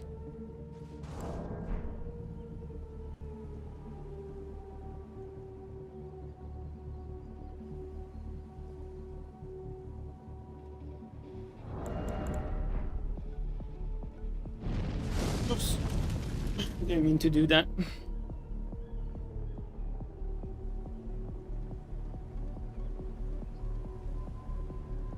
I think it's easier to counter on PC because you can constantly reaction roll it. And so you think it's harder to counter TS on PlayStation because it's harder to reaction roll? I mean, that makes sense, really. But I've seen, that was a long time ago, but I remember at some point I played Obro. And one thing I noticed about his gameplay was he was very, very consistent at reaction rolling the TS. Like, probably the best reaction rolls for TS that I've seen. And so it's probably possible, I assume that it's probably because, like, he's young, you know, so, like, zoomer reaction. On top of that, he probably has a very top-of-the-line monitor. But with that being said, you know, what I saw is what I saw. He definitely showed us that it is possible to reaction roll on PlayStation, like, quite consistently. Oh, Fuji just... he just went ham.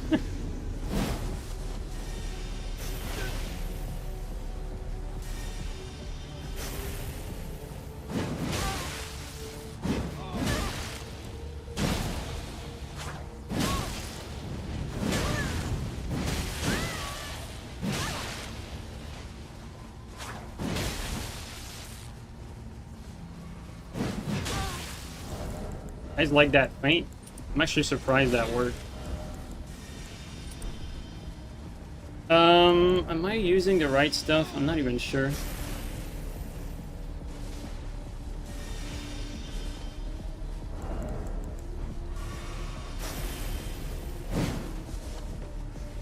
Don't want to get double teamed too much.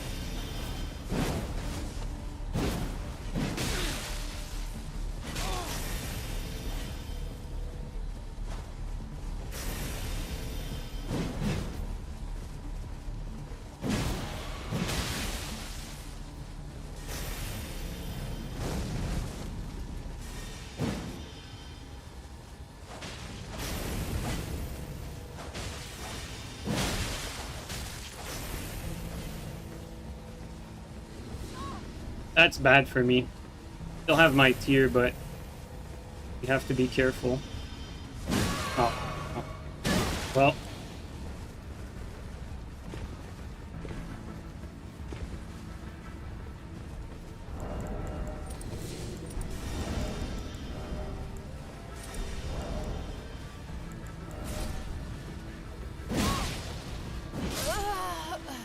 I don't know why, like, nothing came out for the dodges. I felt like I outplayed him, but you know how fucking red and blue tier stone are. It's the reverse of what happened earlier. Like, earlier we beat him a few times and I felt like, you know, he outplayed me for the most part, but I won these fights. I felt like this one was, you know, typical Elden Ring fashion, the reverse of that. Like, I outplayed him, but I lost.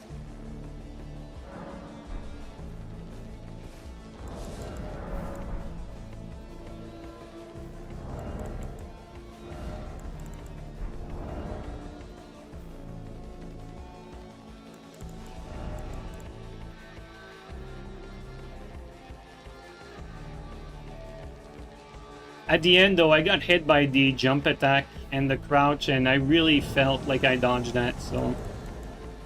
Could have been an input eating a moment. It's hard to tell because the game eats so many inputs. You don't really know anymore, like when the hit is legit or not.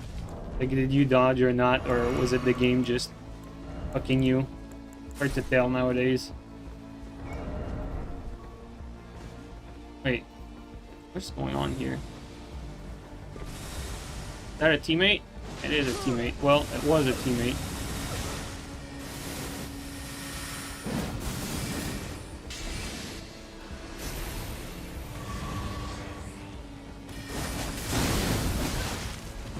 That's unfortunate.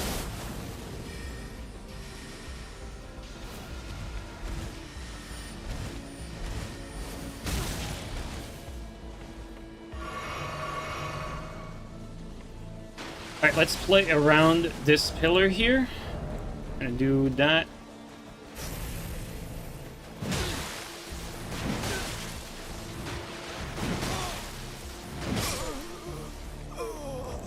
Alright, now we can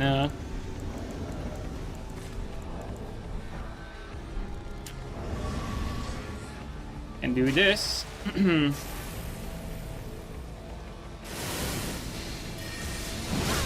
I win that big time. Close.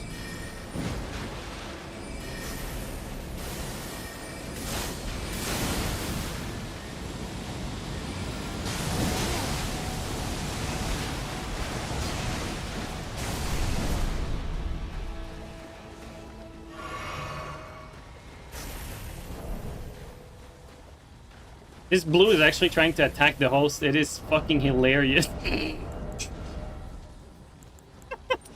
I'd never seen that. That is so funny, man.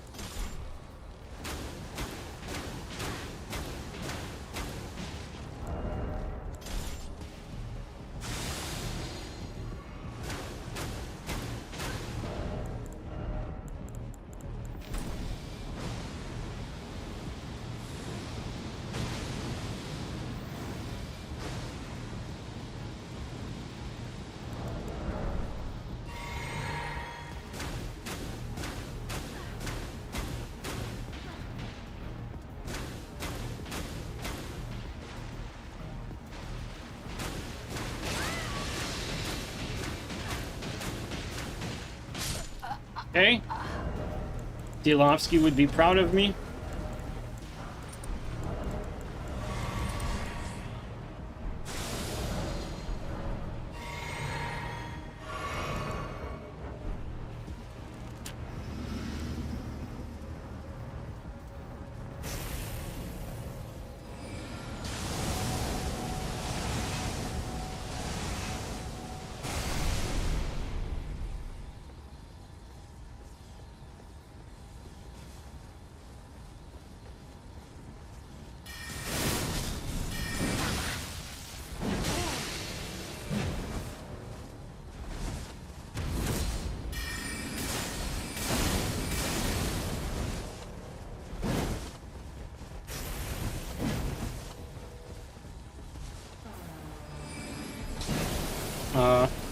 Missed that. That's unfortunate.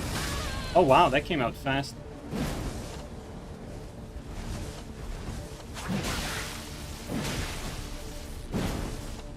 And the guy knows how to roll. We gotta give it to him.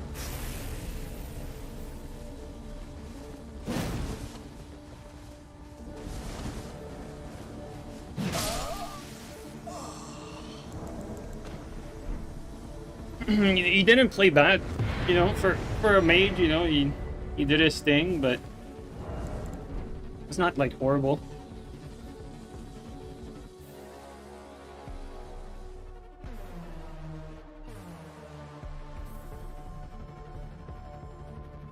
I was about to say just running R2 him. You're probably right. I should have just running R2 him. Even earlier when he was one shot, I think I could have gotten the kill by running R2.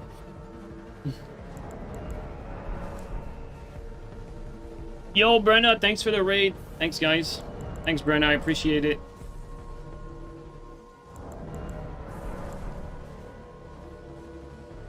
Can absorb gravity missile with carry and parry. That might actually be useful. Might be one of the rare cases where it makes sense to parry a spell. Like, actually, for a better outcome.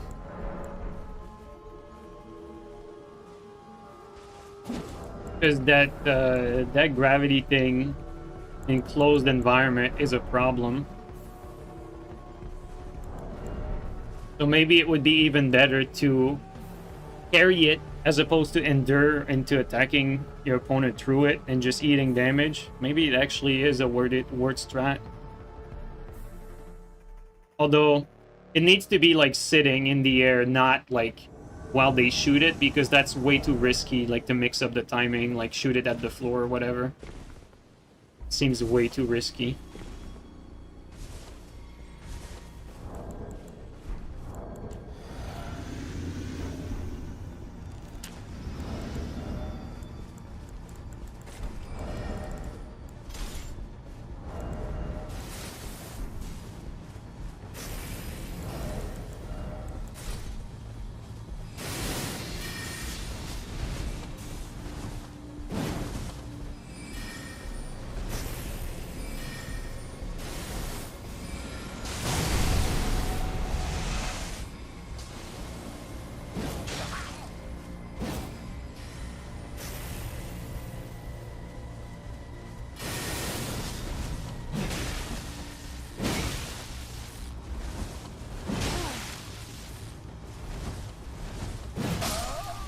I think he was out of stem.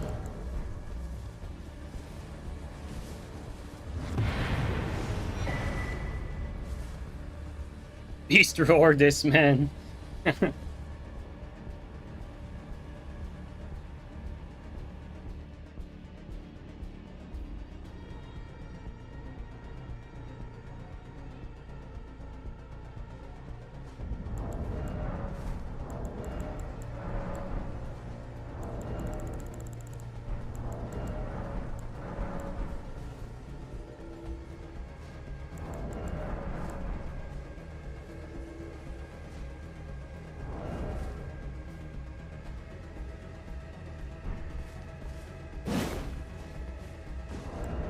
Remember when I thought Miriam vanishing was going to be OP? You mean like the day after it came out? Yeah.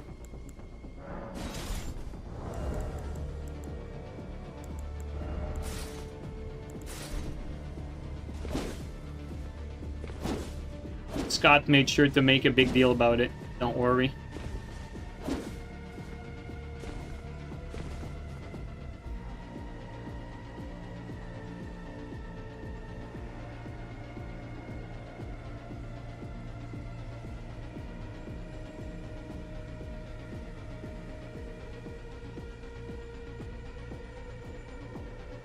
And when Dueling Shield was thought to be skillful when the DLC released? Yeah.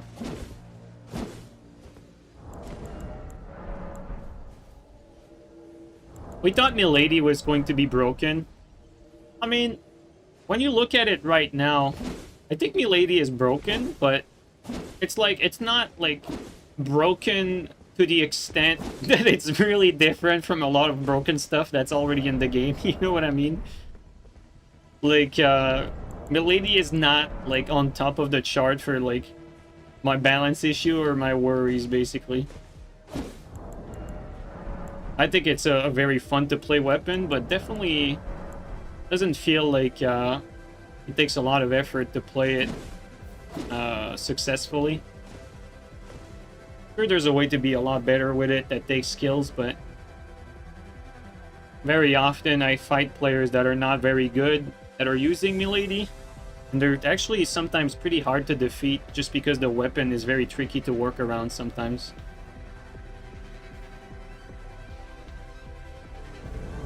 Oh, I like this map though. Like, actually my favorite map in the game.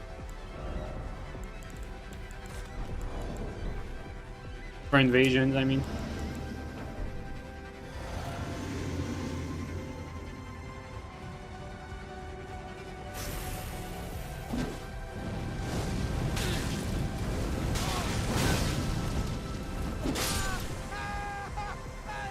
Favorite map, and the invasion lasts 2 seconds. Oh boy.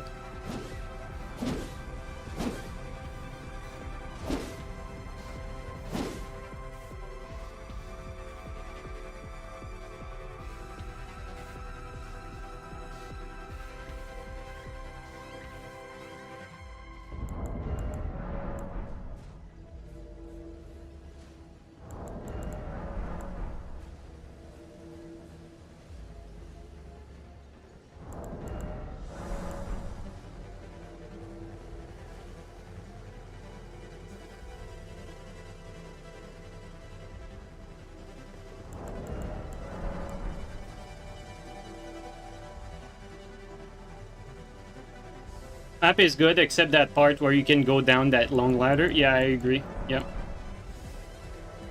It's a fun area to play in because, especially when the PvE is alive, because it's like you can flank the enemy in that place.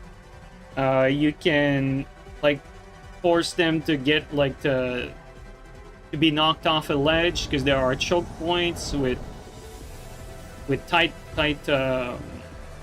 bridges. There's literally a bit of everything to give you like options to win your invasion when you don't have a winning condition. Let's say you're against 3 players that are showing no signs of giving you any opening or whatever.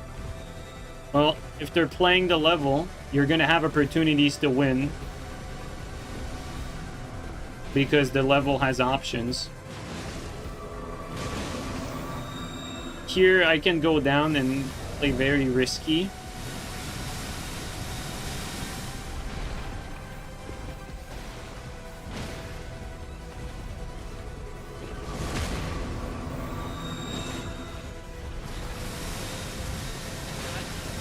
Let's play risky.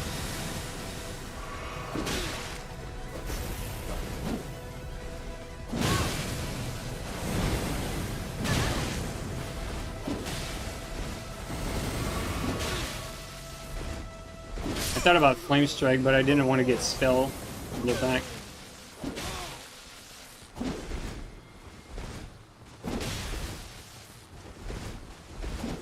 Man, it's the Lance fucking gameplay kicking in there. That angle is gonna hit with the Lance, but not with this.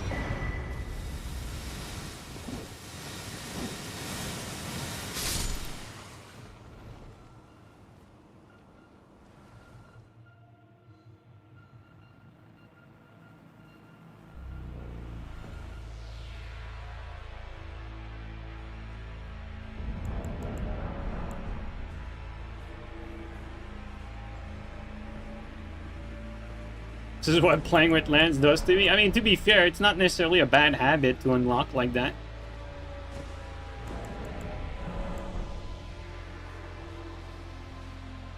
It's just that, you know, with Great Cat, you don't really need to unlock much. It's already has good tracking.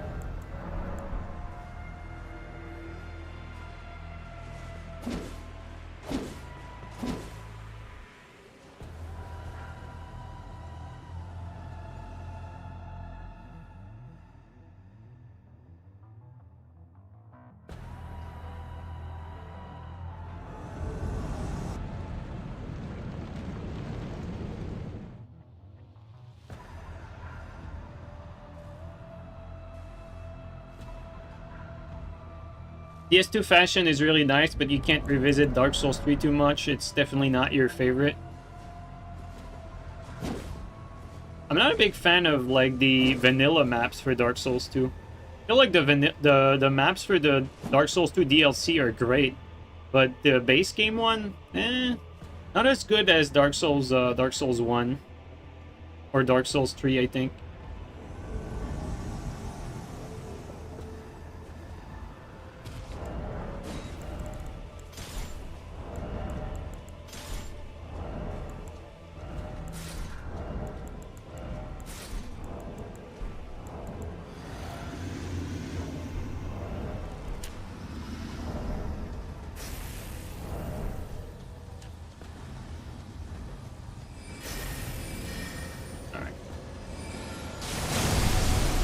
that clipped me. That's very unfortunate. Wow, that clipped me too, like... Oh my god, this is a bad start.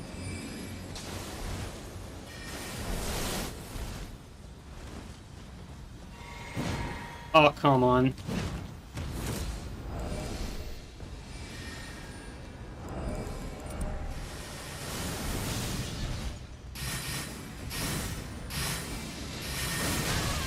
Well, that's my fault. I mean, he did his whole sequence, but that's really my fault there. I really played poorly.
Crazy how much you have to respect the mage build. It's mostly what's it called? It's Star Shower. Like, we don't talk about Star Shower because no one uses it, but that thing is still broken. But I mean, it's not like it shouldn't really matter. Like, I know how to play around it.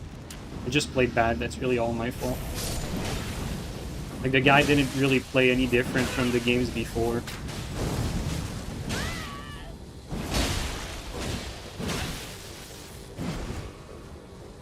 Running. Oh.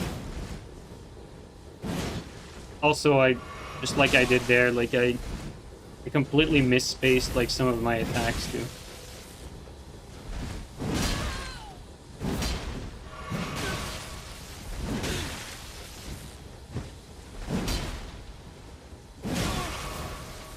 Oh my god, that is just unlucky. Holy shit, that's just unlucky.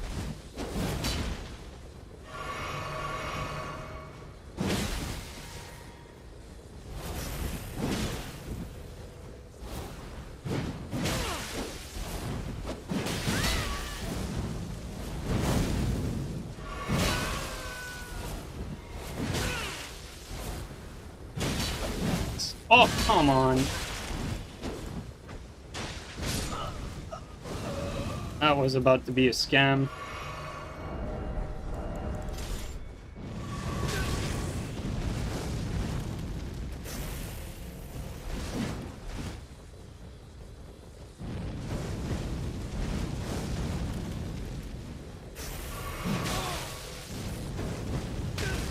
Wow. That net.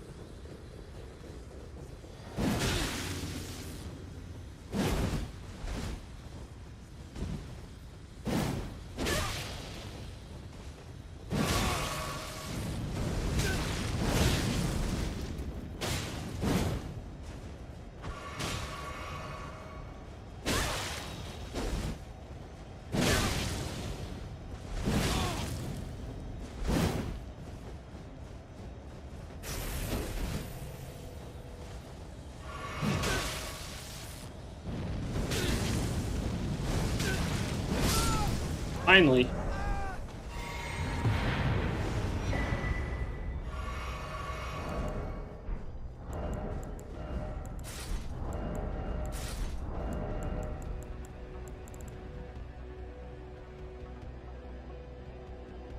What do you think should be done with hyper armor in PvP? Oh, that's an easy question. You know, hyper armor can tank too much in a lot of cases, and it starts too fast, so delay the hyper armor startup on most things and make it so hyper armor like cannot tank like weapons of the same classes, aka, you know, like A Great Lance should not be able to tank another Great Lance attack, basically. And same thing for Great Sword, you know. Like, it should always be like the, you know, the Colossal Swords can tank great weapons and small weapons, and then the great weapons can tank small weapons. And like for the Ash of War, you have to look at them individually to what they should be able to tank, but for the most part, that's the issue. Hyper Armor starts too quickly, you know, stuff like this, you know, that starts like frame 8. Obviously, that's an issue. But like at this point, you know, I'm answering your question because you're asking, but this conversation is pointless at this stage in Elden Ring because nothing's going to change, so just wanna, you know, just want to say that at least so that you guys don't misinterpret that like we can't really change much. Like, it was the time to complain about that like a few years ago, basically, back when patches were still dropping. Now it's too late. Now the game is pretty much set. We're probably not gonna get any other patch for PvP, and the game that's the game right now is the game that you're gonna be playing if you're still around Elden Ring.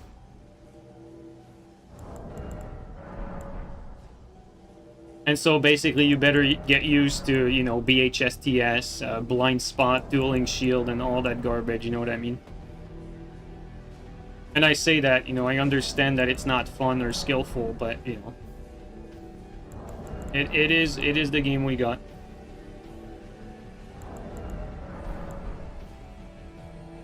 Tarnished Edition will fix everything. I'm not one that believes that Tarnish will have PvP fixes. I don't believe it.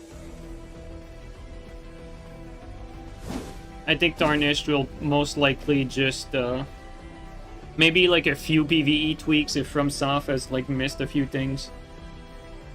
But for the most part, I actually don't think we're gonna get like any significant patching. It's just gonna be like the extra content strapped on and that's it. Maybe the only thing relevant that could come out of that is maybe for PC players, maybe you're gonna see like a DLSS implementation or something like this. I could see that happening, which would be like significant for those who play on PC.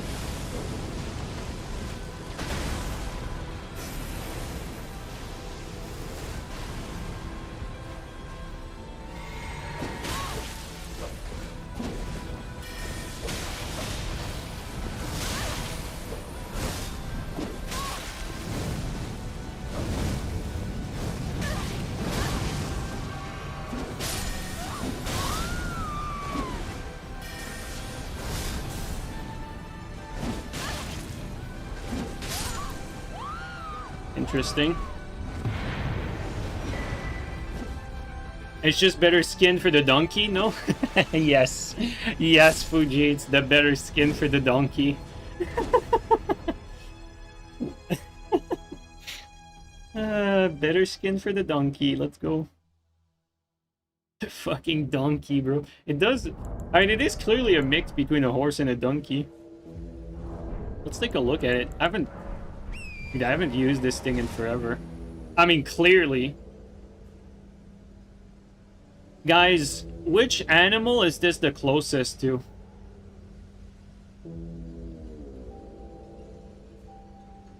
Any experts in chat?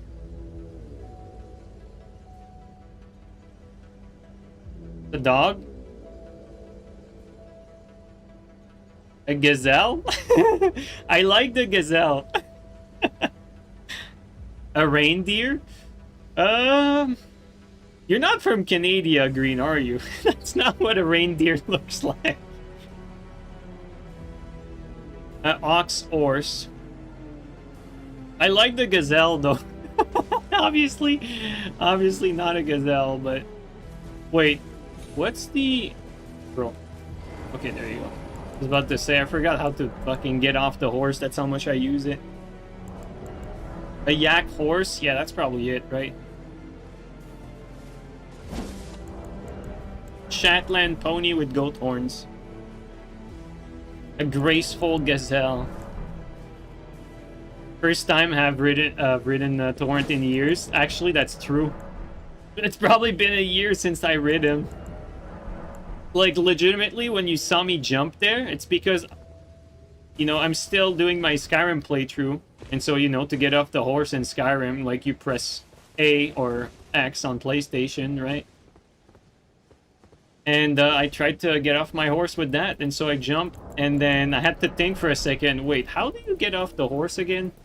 And for a second, I was about to use the item one more time. Actually, does it... You get off the horse if you use that? Yeah, you do. But, yeah, ultimately I remembered that crouching was the button. Feed him resins? Yeah.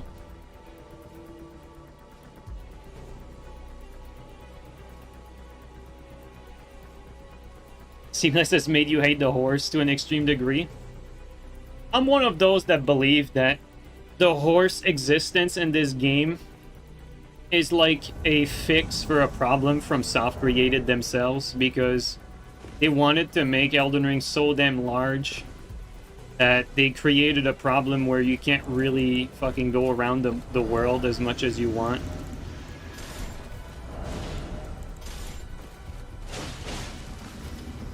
Oh my god. Oh my god.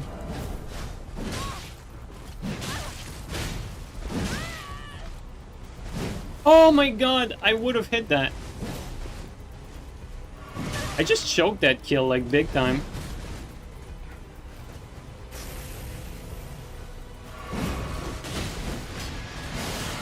I played that like so scrubbishly. There, not too bad.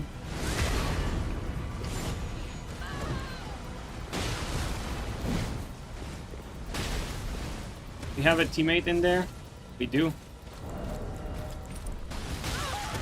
That was laggy. Should not have gotten hit by that. That was a fluke.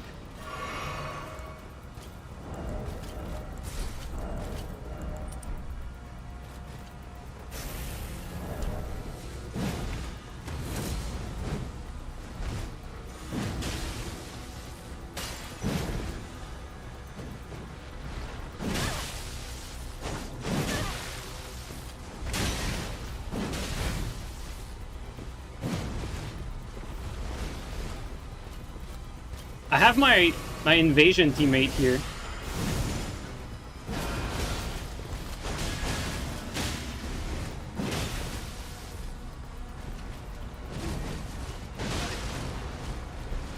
I think he might hit me first. Here we got an idiot. Oh, a laggy idiot. That's so unfortunate. We were in such a good spot.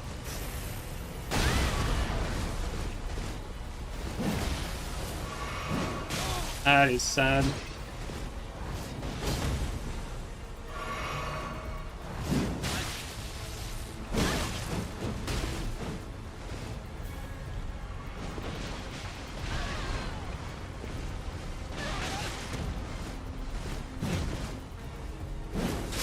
Okay, thank God.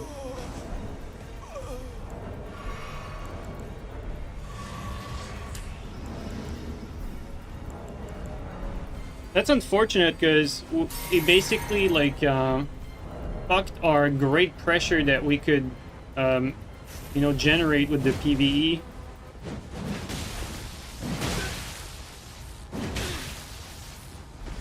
Like the PvE was giving us like really good.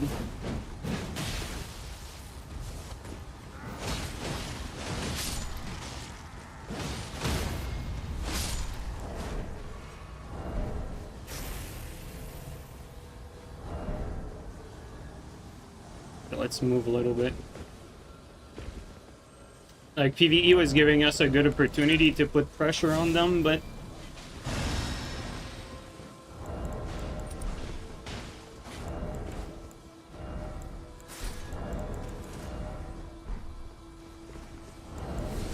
oh shit, I didn't see him.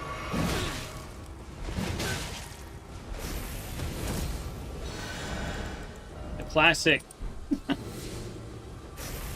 Teammate is there. He doesn't look that great either. Be careful. Oh, come on. It's just unlucky. Is he gonna get back?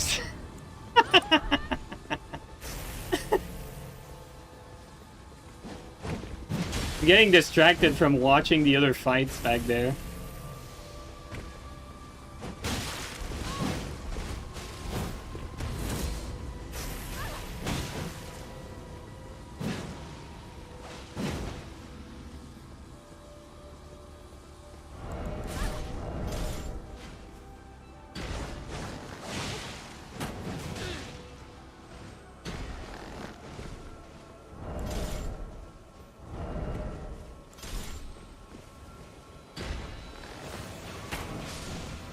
Oh, no hit for me there.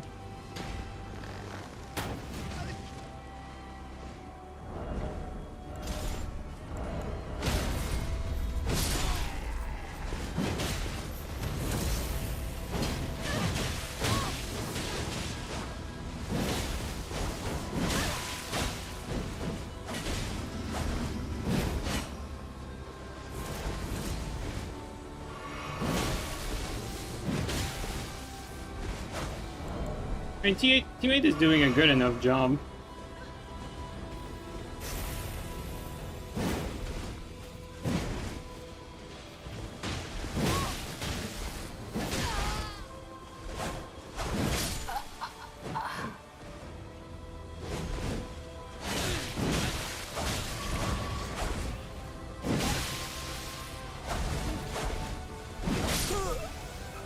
Well played, teammate.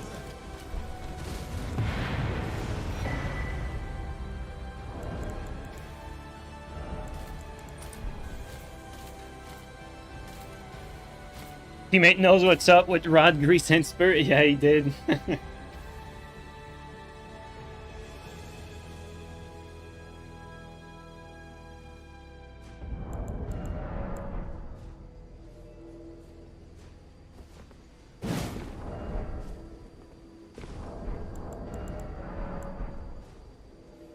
Enspir's the second best TS? I don't actually know, maybe. Maybe it is. I don't know if S-Stock is better than Enspir. Can't really tell you. Steel told me recently that he believes that FromSoft actually, you know, in typical From Software fashion, probably inverted the hitbox between Clean Rot and S-Stock. Just like the size of the hitbox for Clean Rot matches the size of the S-Stock model perfectly. And, you know, vice versa. So it's like FromSoft probably fucking inverted both of the models. Because Clean Rot looks shorter than S-Stock. Kind of a shame because S-Stock looks way better, and we would probably be playing with S-Stock instead of Clean Rot. But you know, FromSoft doing FromSoft.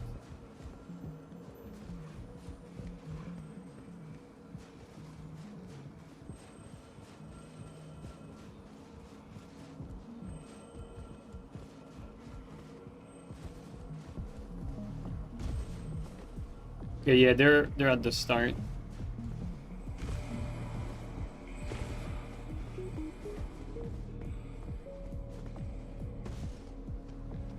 Okay, we got a blue in here.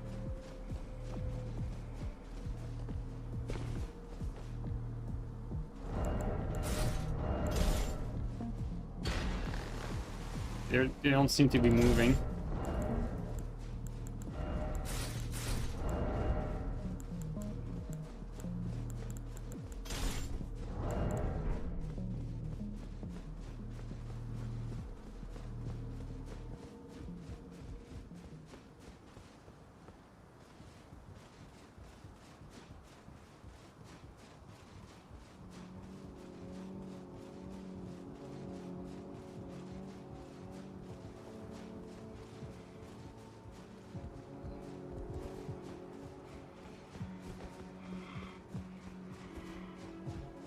The blue is finally moving. There he is. Unless that's the host. Stupid game. Oh, the blue is down there. Host is the guy that just ran past here. Bro, what is going on?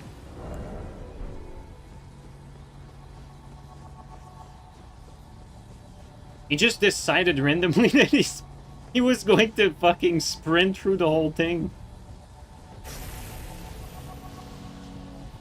Okay, there he is. Oh, he knows where he's going, too. This is not his first Elden Ring playthrough.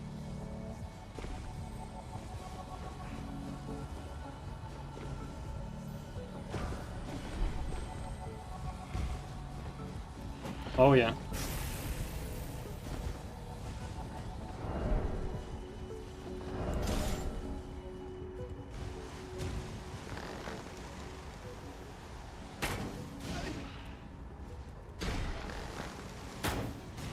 Oh, really? Oh, come on! Come on, dude. Felt like, you know, this was close enough.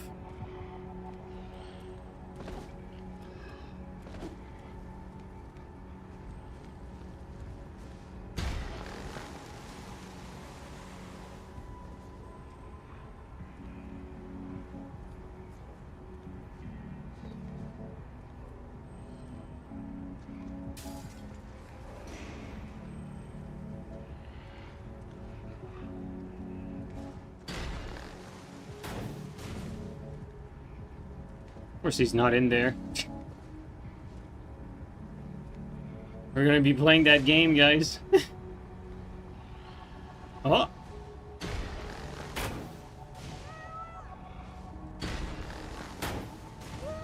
Ah!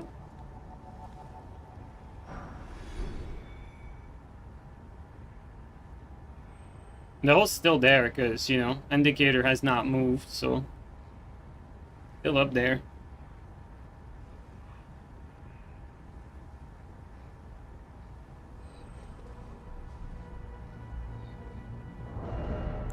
Alright, I'll take the bait.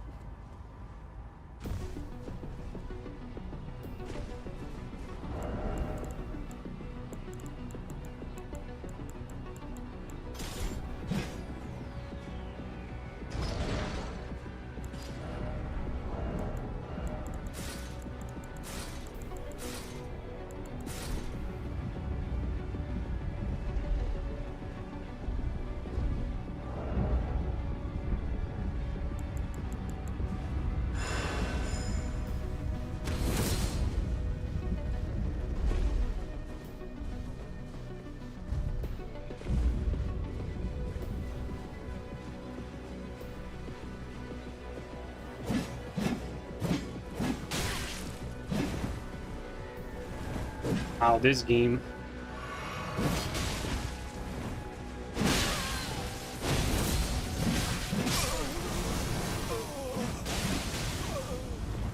This fucking game. Yo, I felt like we missed. I almost thought we missed. That's crazy.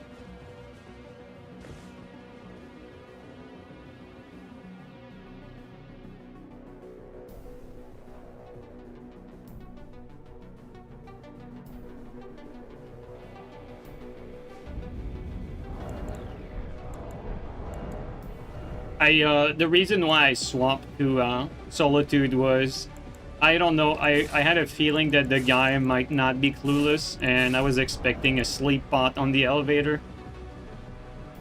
And so if I endured up, I wanted to be able to not get slept right away.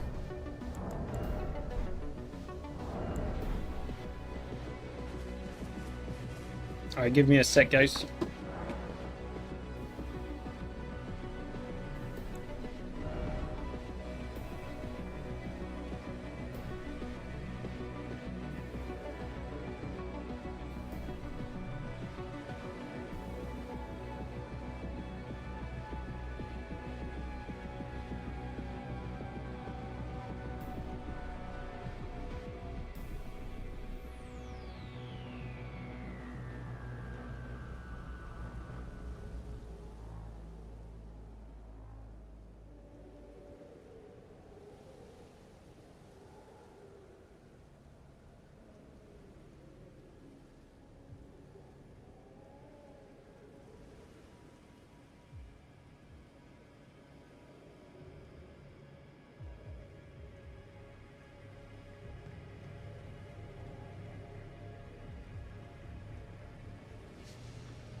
Alright, I'm back.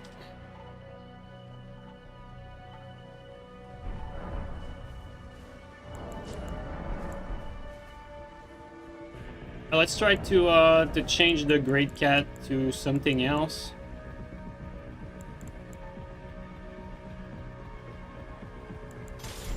Zwei might be interesting.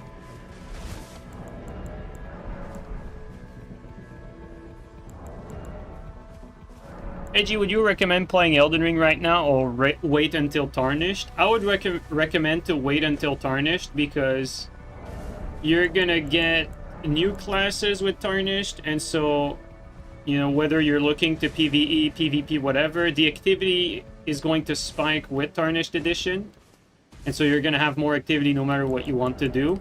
And also, no matter what you do right now, you'll have to remake your builds when Tarnished Edition drops, because the new classes are going to be superior to whatever you have right now. And so everyone's going to be remaking builds then. And so unless you want to play right now and, you know, you just want to play, which is fine, I'd actually say, like, you know, if you're unsure, I'd say wait for Tarnished, because Tarnished is going to be more fun because you're going to be playing with new classes and you're going to have more activity, people to play with, co-op with, PvP with, you name it. That's how I see it.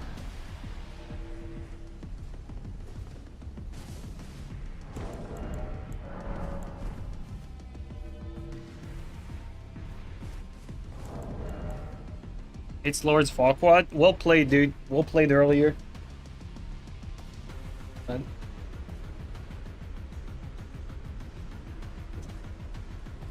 All right.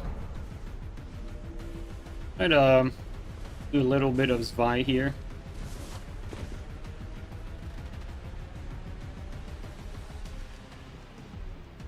Pickaxe, use pickaxe, I'll pass, thanks. I like Zweihander, but, you know, it's just not the best Colossal. The best looking one, but if you're smart, you'd be using Greatsword. Oh. Oh, guess we're too late.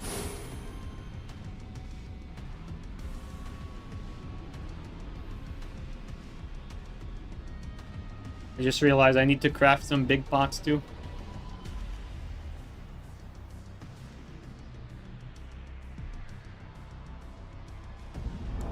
Let's see here, like that, like that. All right.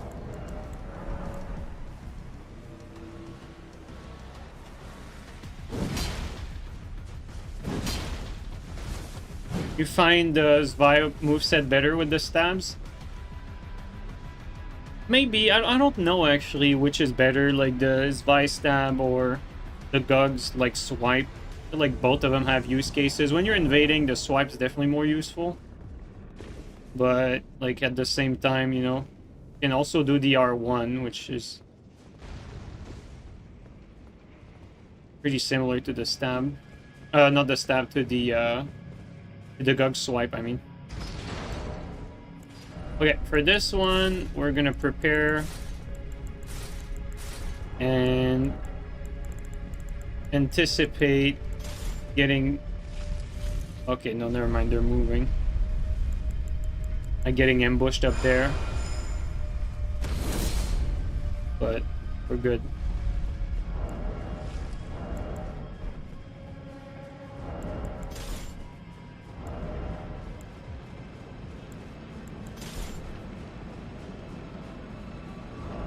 Feels weird to go back to Solitude armor. Definitely looks good.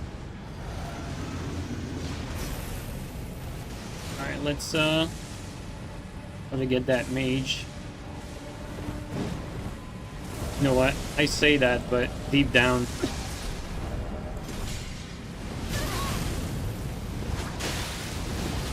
I don't want to bother.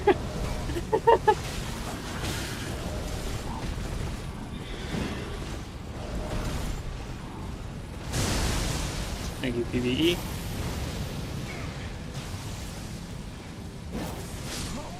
I'm not sure if I killed him or the PvE killed him. But like that was fairly at the same time.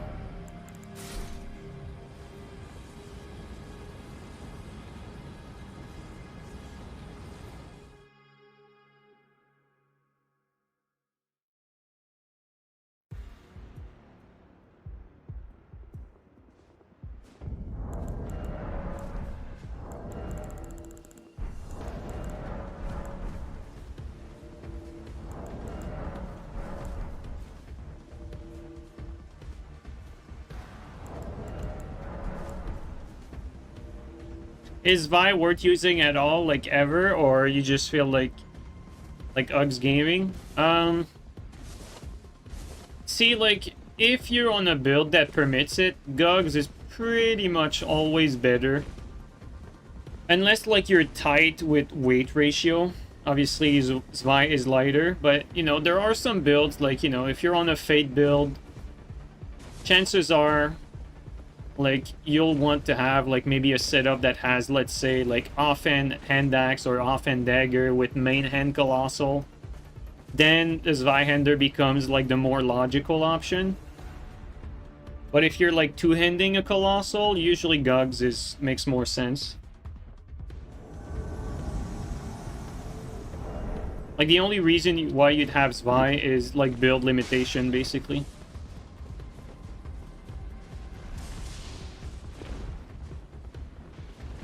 That was so close.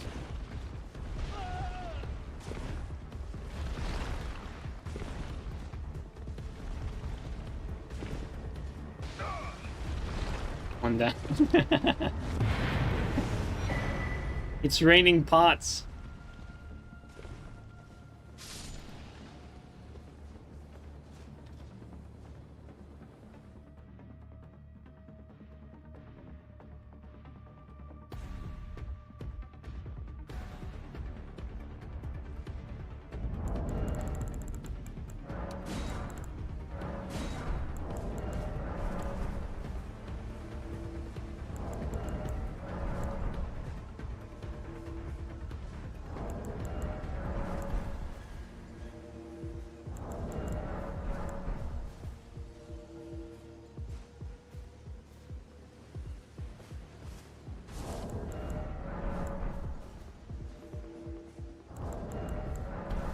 But yeah, guys, you know, speaking of Tarnished Edition, I think it's gonna come out in February.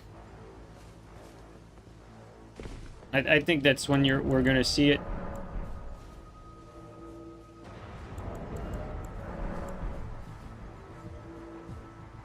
I say that, but I'm not sure if if they actually announced that it's in February, or if I judged that it makes sense for it to release in February. I forgot actually, like, if this information is, like, accurate or not. It's February 29th. Okay, so they announced it. Okay, like, I had this, this impression that it was in February, but I forgot if it was by, you know, if I determined that by logic or because they actually set the date. But there you go, February 29th. Thank you. The info came to me in a dream. Yeah, that must be it. The G tuition.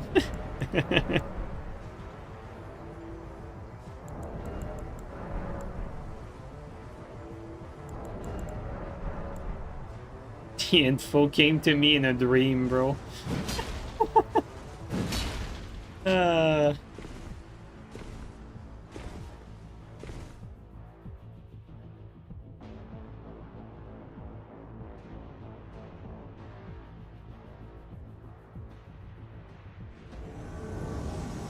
You get all your Nintendo news via Dream. Yeah, that's why we don't like Nintendo. Okay, there's a few people here. Okay, PvE's there. Okay, okay. I'm happy. There's one guy there. Oh, god damn it. Well.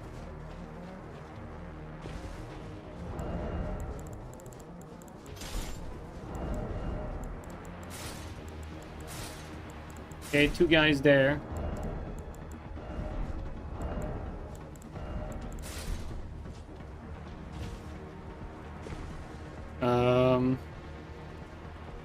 Now question is, okay, there you go. Last one's a teammate. That's good.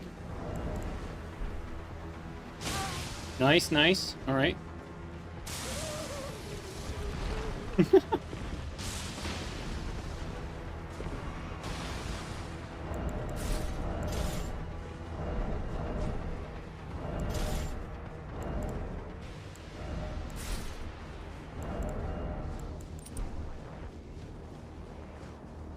Gonna wait for a teammate to do something here. Okay, there he is. That's good.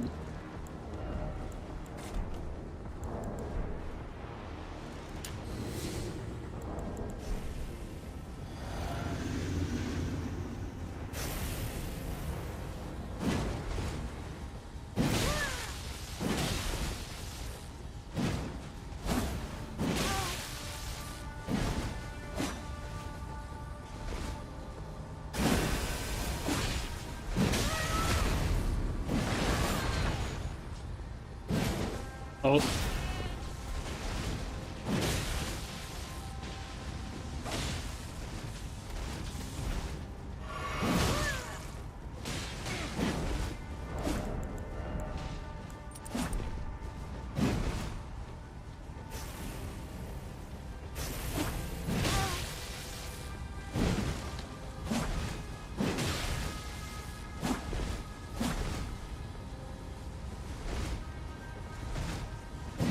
Yo, that should have been a backstab for me, though. You should not even have gotten that reverse.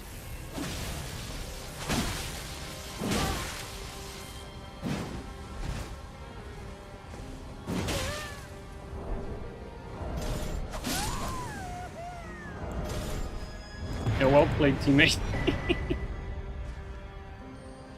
Oh, shit. I see what he's doing. Hey, boy.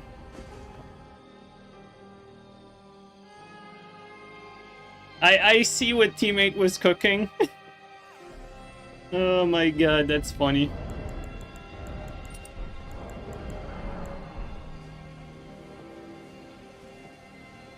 Imagine if FromSoft next exclusive after Duskblood is an Xbox Cloud Gaming exclusive, bro. That would make FromSoft lose a lot of brownie points. Lots of brownie points would be lost if they ever do that.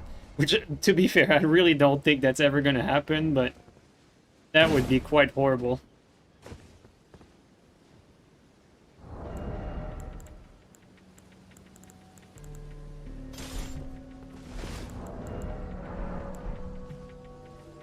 Steam box exclusive. And FromSoft can't even develop for Linux. They can't make a Linux exclusive. Like, there's no way.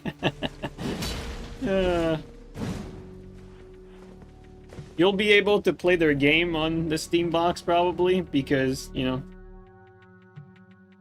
they never make the most like advanced fucking technology game or whatever, so I'm pretty sure it's going to be playable on that, but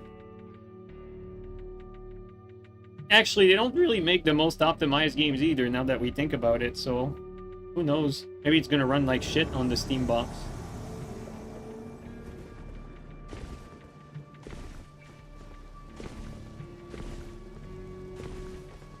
Steam box, not exactly, you know, a heavy hitter, let's say.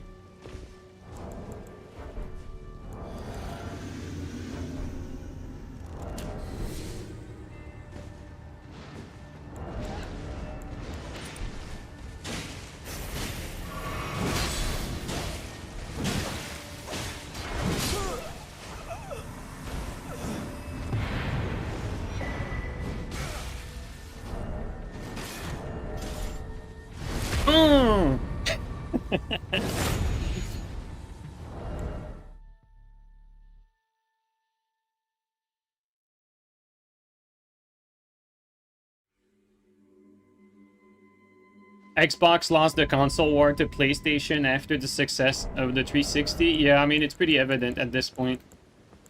And I say that as a, as someone who believes that the Xbox 360 was the best console. Really, like, the, you know, the best gaming era, in my opinion, was the 360 era. So, even though I don't like Microsoft, I'll admit that. You have a Red Ring? Oh, absolutely. Two or three times. Yeah, Red Ring of Death 2 or 3 times. I think I had 2 Xbox 360. Like over the years, I think I had 2 of them. got it repaired like probably like 3 times or something like that. Like I think I got a repair for like a Ring of Death power supply failure. I forgot what else. Maybe I'm misremembering some of it, but at least there's definitely like 1 red light repair and 1 power supply repair that I do remember of. If they didn't try to force always online checks, Xbox might have done better. Oh yeah, absolutely. Like the the whole like Kinect always online, like looking at your living room thing. It's like the fucking... It's so fucking creepy, like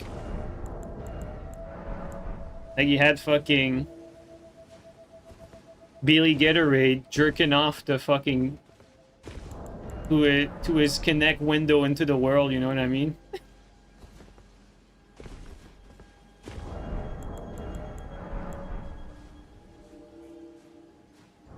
But yeah, that was a huge fail. Like that Xbox One was just a fucking disaster for them.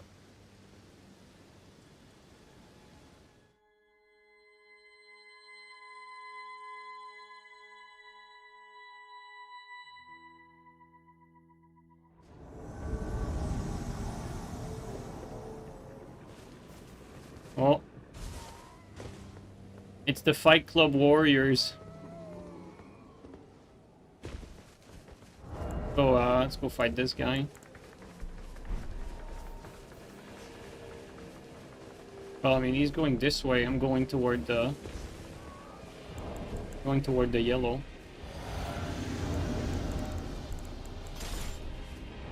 There you go. Alright, we do this. Yeah, alright. Good.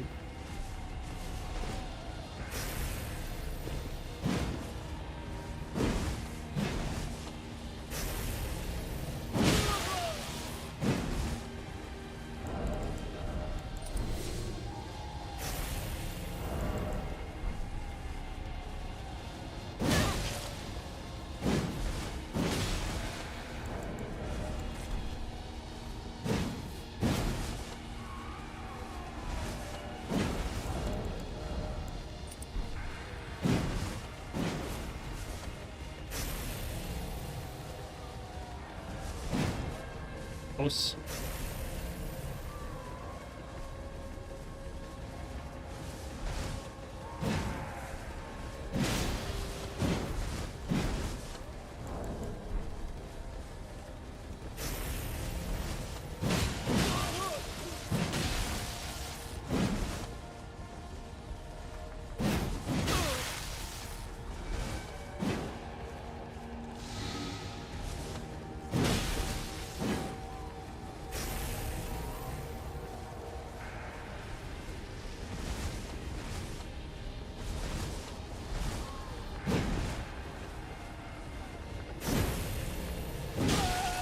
Didn't mean to do that.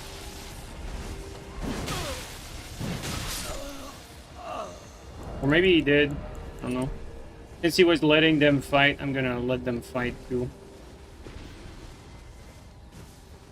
I probably shouldn't, but you know, gotta be fair with everyone.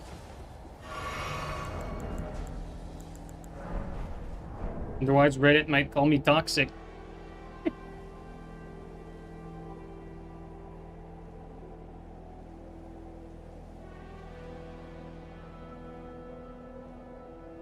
A very Pasha area to fight, though, I'll say that.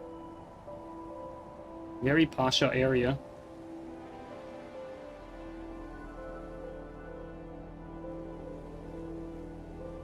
A good fight. The guy adopted the, or mirrored Pasha's playstyle. At least what I usually see. That's a dangerous, dangerous harpoon there. Doesn't really serve much purpose.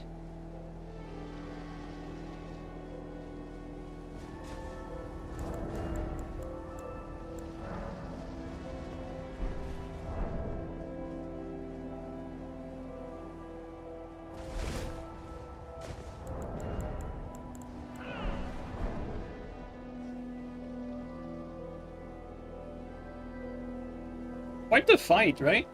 All over the place.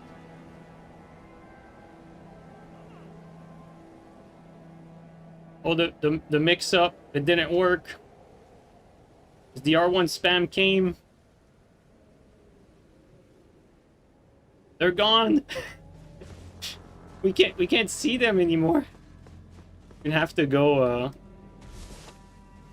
Bro, they're actually all over the place.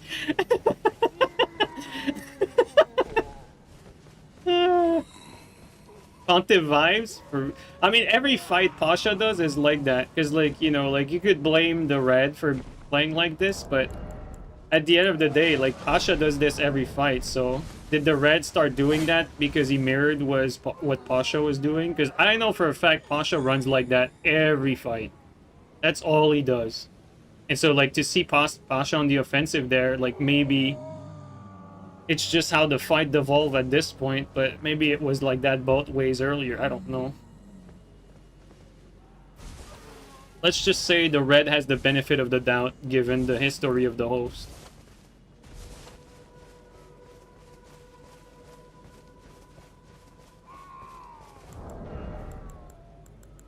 I don't want to interfere with their lock-on.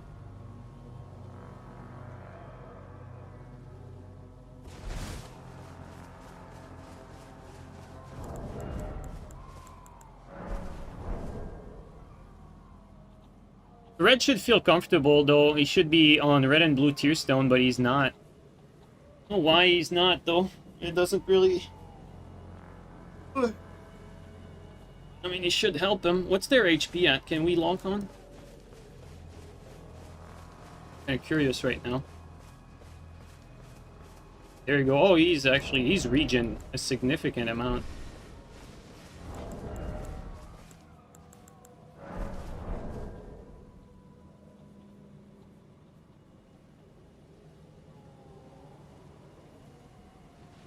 Good pressure. I think they're both... Oh, that's bad. I was about to say they're both similar HP-wise, but not anymore. Not after this. This is so all over the place, man. This is crazy.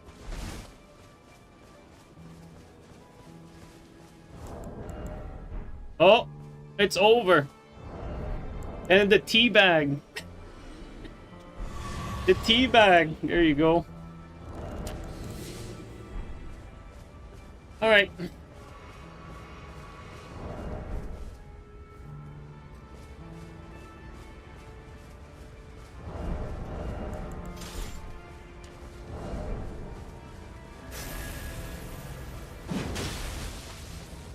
I don't know if I should use lightning or rot.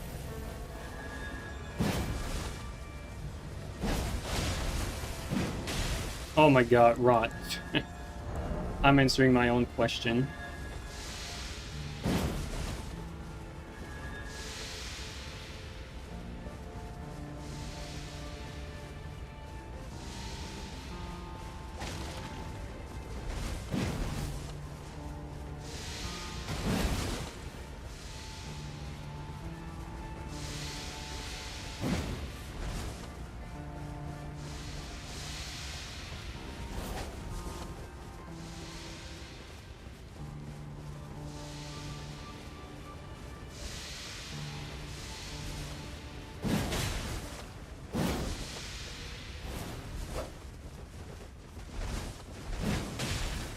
Jesus. When outplaying becomes irrelevant.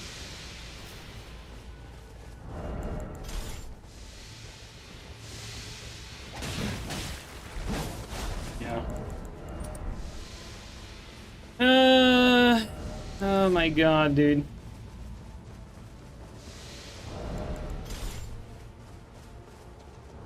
That's just sad.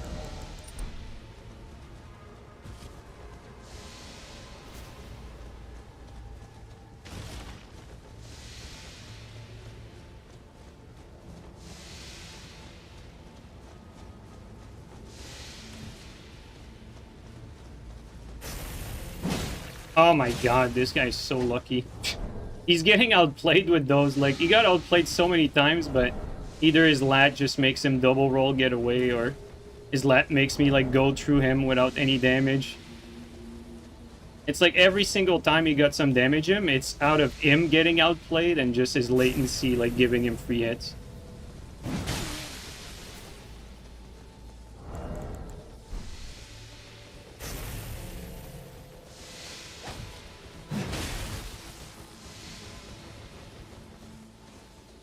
Gonna be a long one, guys.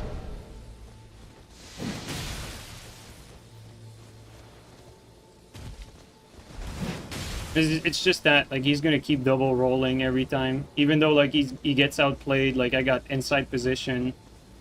Doesn't matter, unfortunately. And because there's no way to corner him, you know, it is what it is.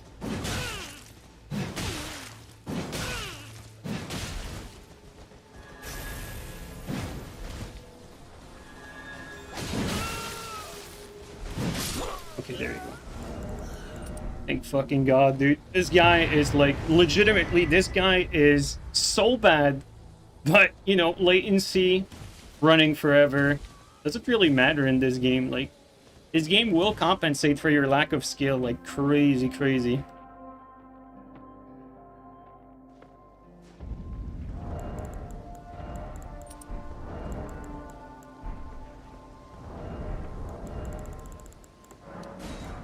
And, you know, people get upset when I get annoyed with fights like that, when you're like, oh, you always have excuses when you get hit.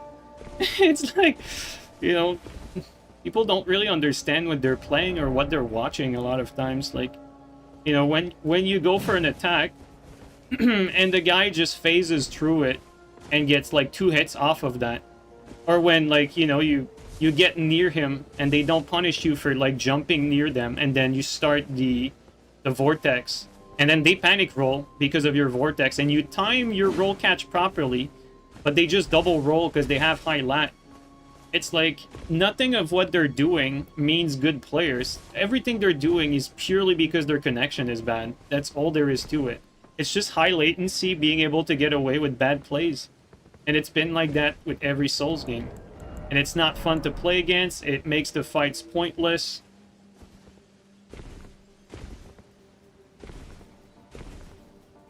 And quite frankly, I don't really understand the people that seek to play other people on such high latency like that.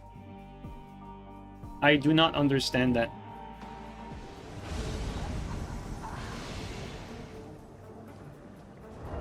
Alright, let's go back to this Vi Gaming.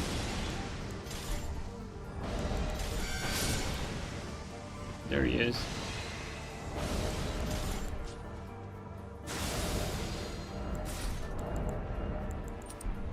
No, not this, actually.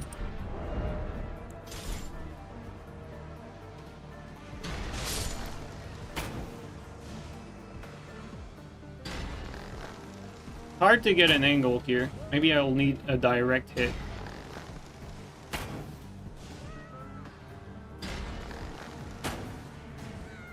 Okay, I'll take that.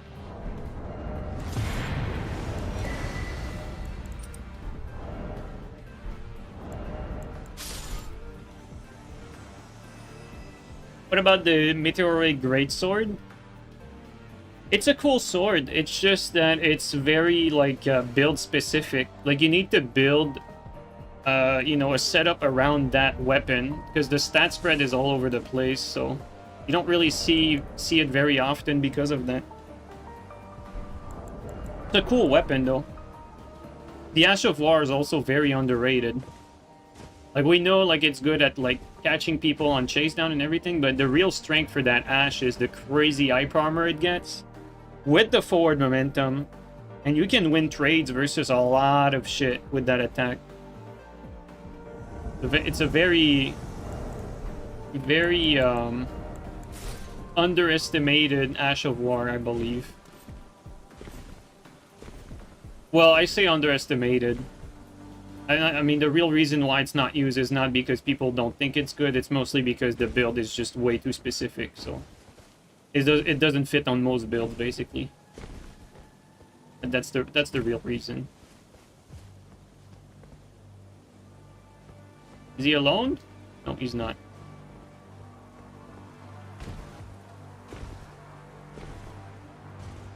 There's two of them there.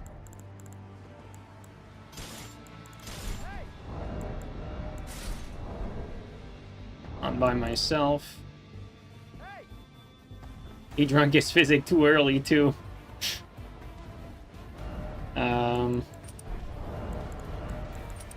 Yeah, maybe actually the guy behind him was letting me 1v1 last time, so probably wants to duel. Well, I say yeah, he wants to duel. Last time that we dueled, he ran away to heal multiple times.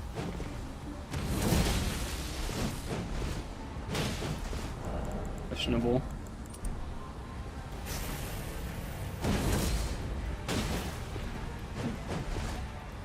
Yeah. Rolling. All right.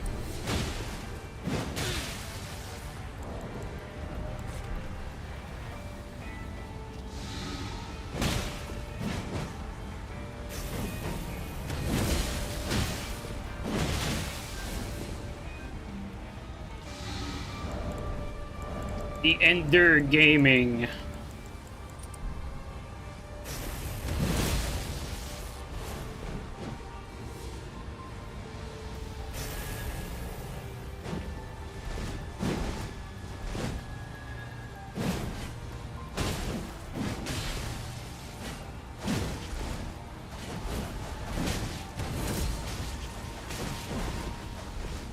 I'm playing bad here, like there's many opportunities to punish what he's doing.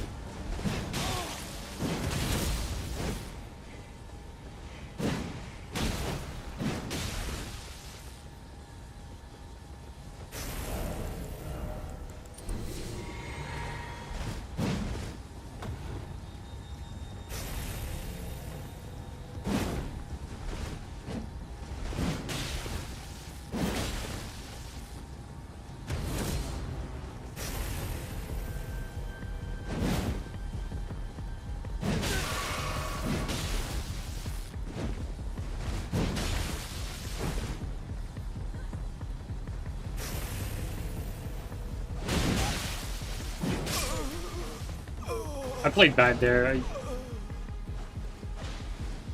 Many times I had opportunities to like punish and I just didn't play properly.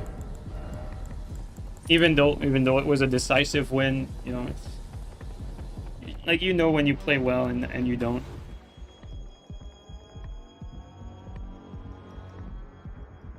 Alright guys, last one, and then I'm gonna call it for today after this one. We ended up not really using Zwei. Maybe next time.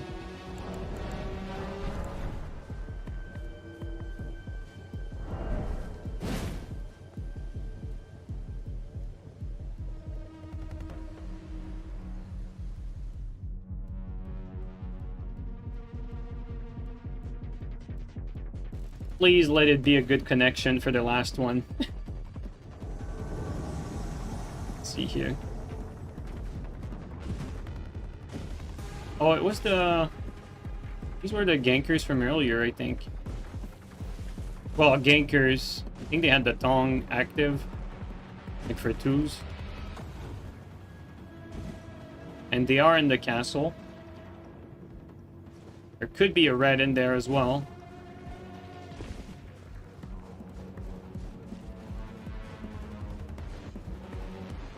Okay, there they are. Okay, we got them here. Let's try to find where that red is.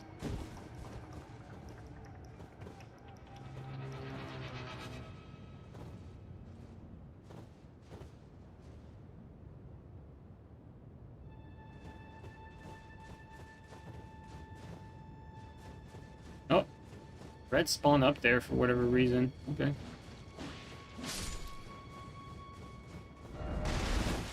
Come on, game.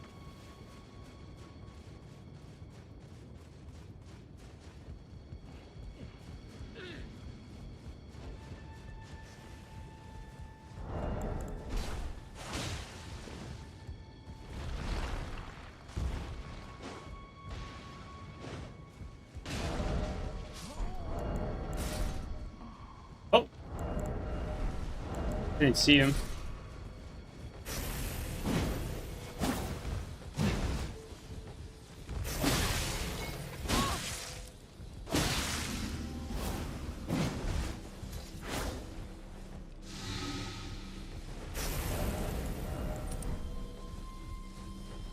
A bad spot here.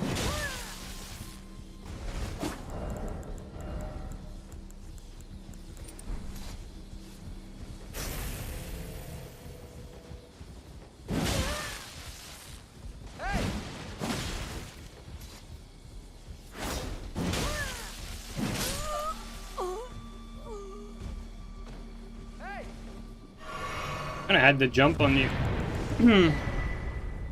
I don't like these fights with no physic. It's very easy for someone that's not necessarily as experienced to win a fight when you have so little HP on the line on both sides. It's like it becomes like more of a one mistake game. All right, guys. Thanks everyone for coming by the stream again. Really appreciate it as usual. And I cannot wait for Tarnished Edition so that we can start playing with other builds. I actually have ideas for different setups with other builds that I was not able to try, like throughout the time that we were stuck on strength. So I'm looking forward to trying out some new builds when Tarnished Edition drops next month. All right, well, let's see who there is to raid. You're saying there's no one? Well, you're excited for the new starting class? Yeah, I think it's gonna give like a, you know, sort of a breath of fresh air. Because people are gonna be like, you know, making new characters going through the game again.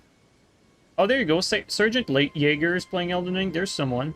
Haven't seen him in forever. Should raid him. Alright, guys. Thanks everyone again. Really appreciate it. And I'll catch you guys up next time. Take care, everyone.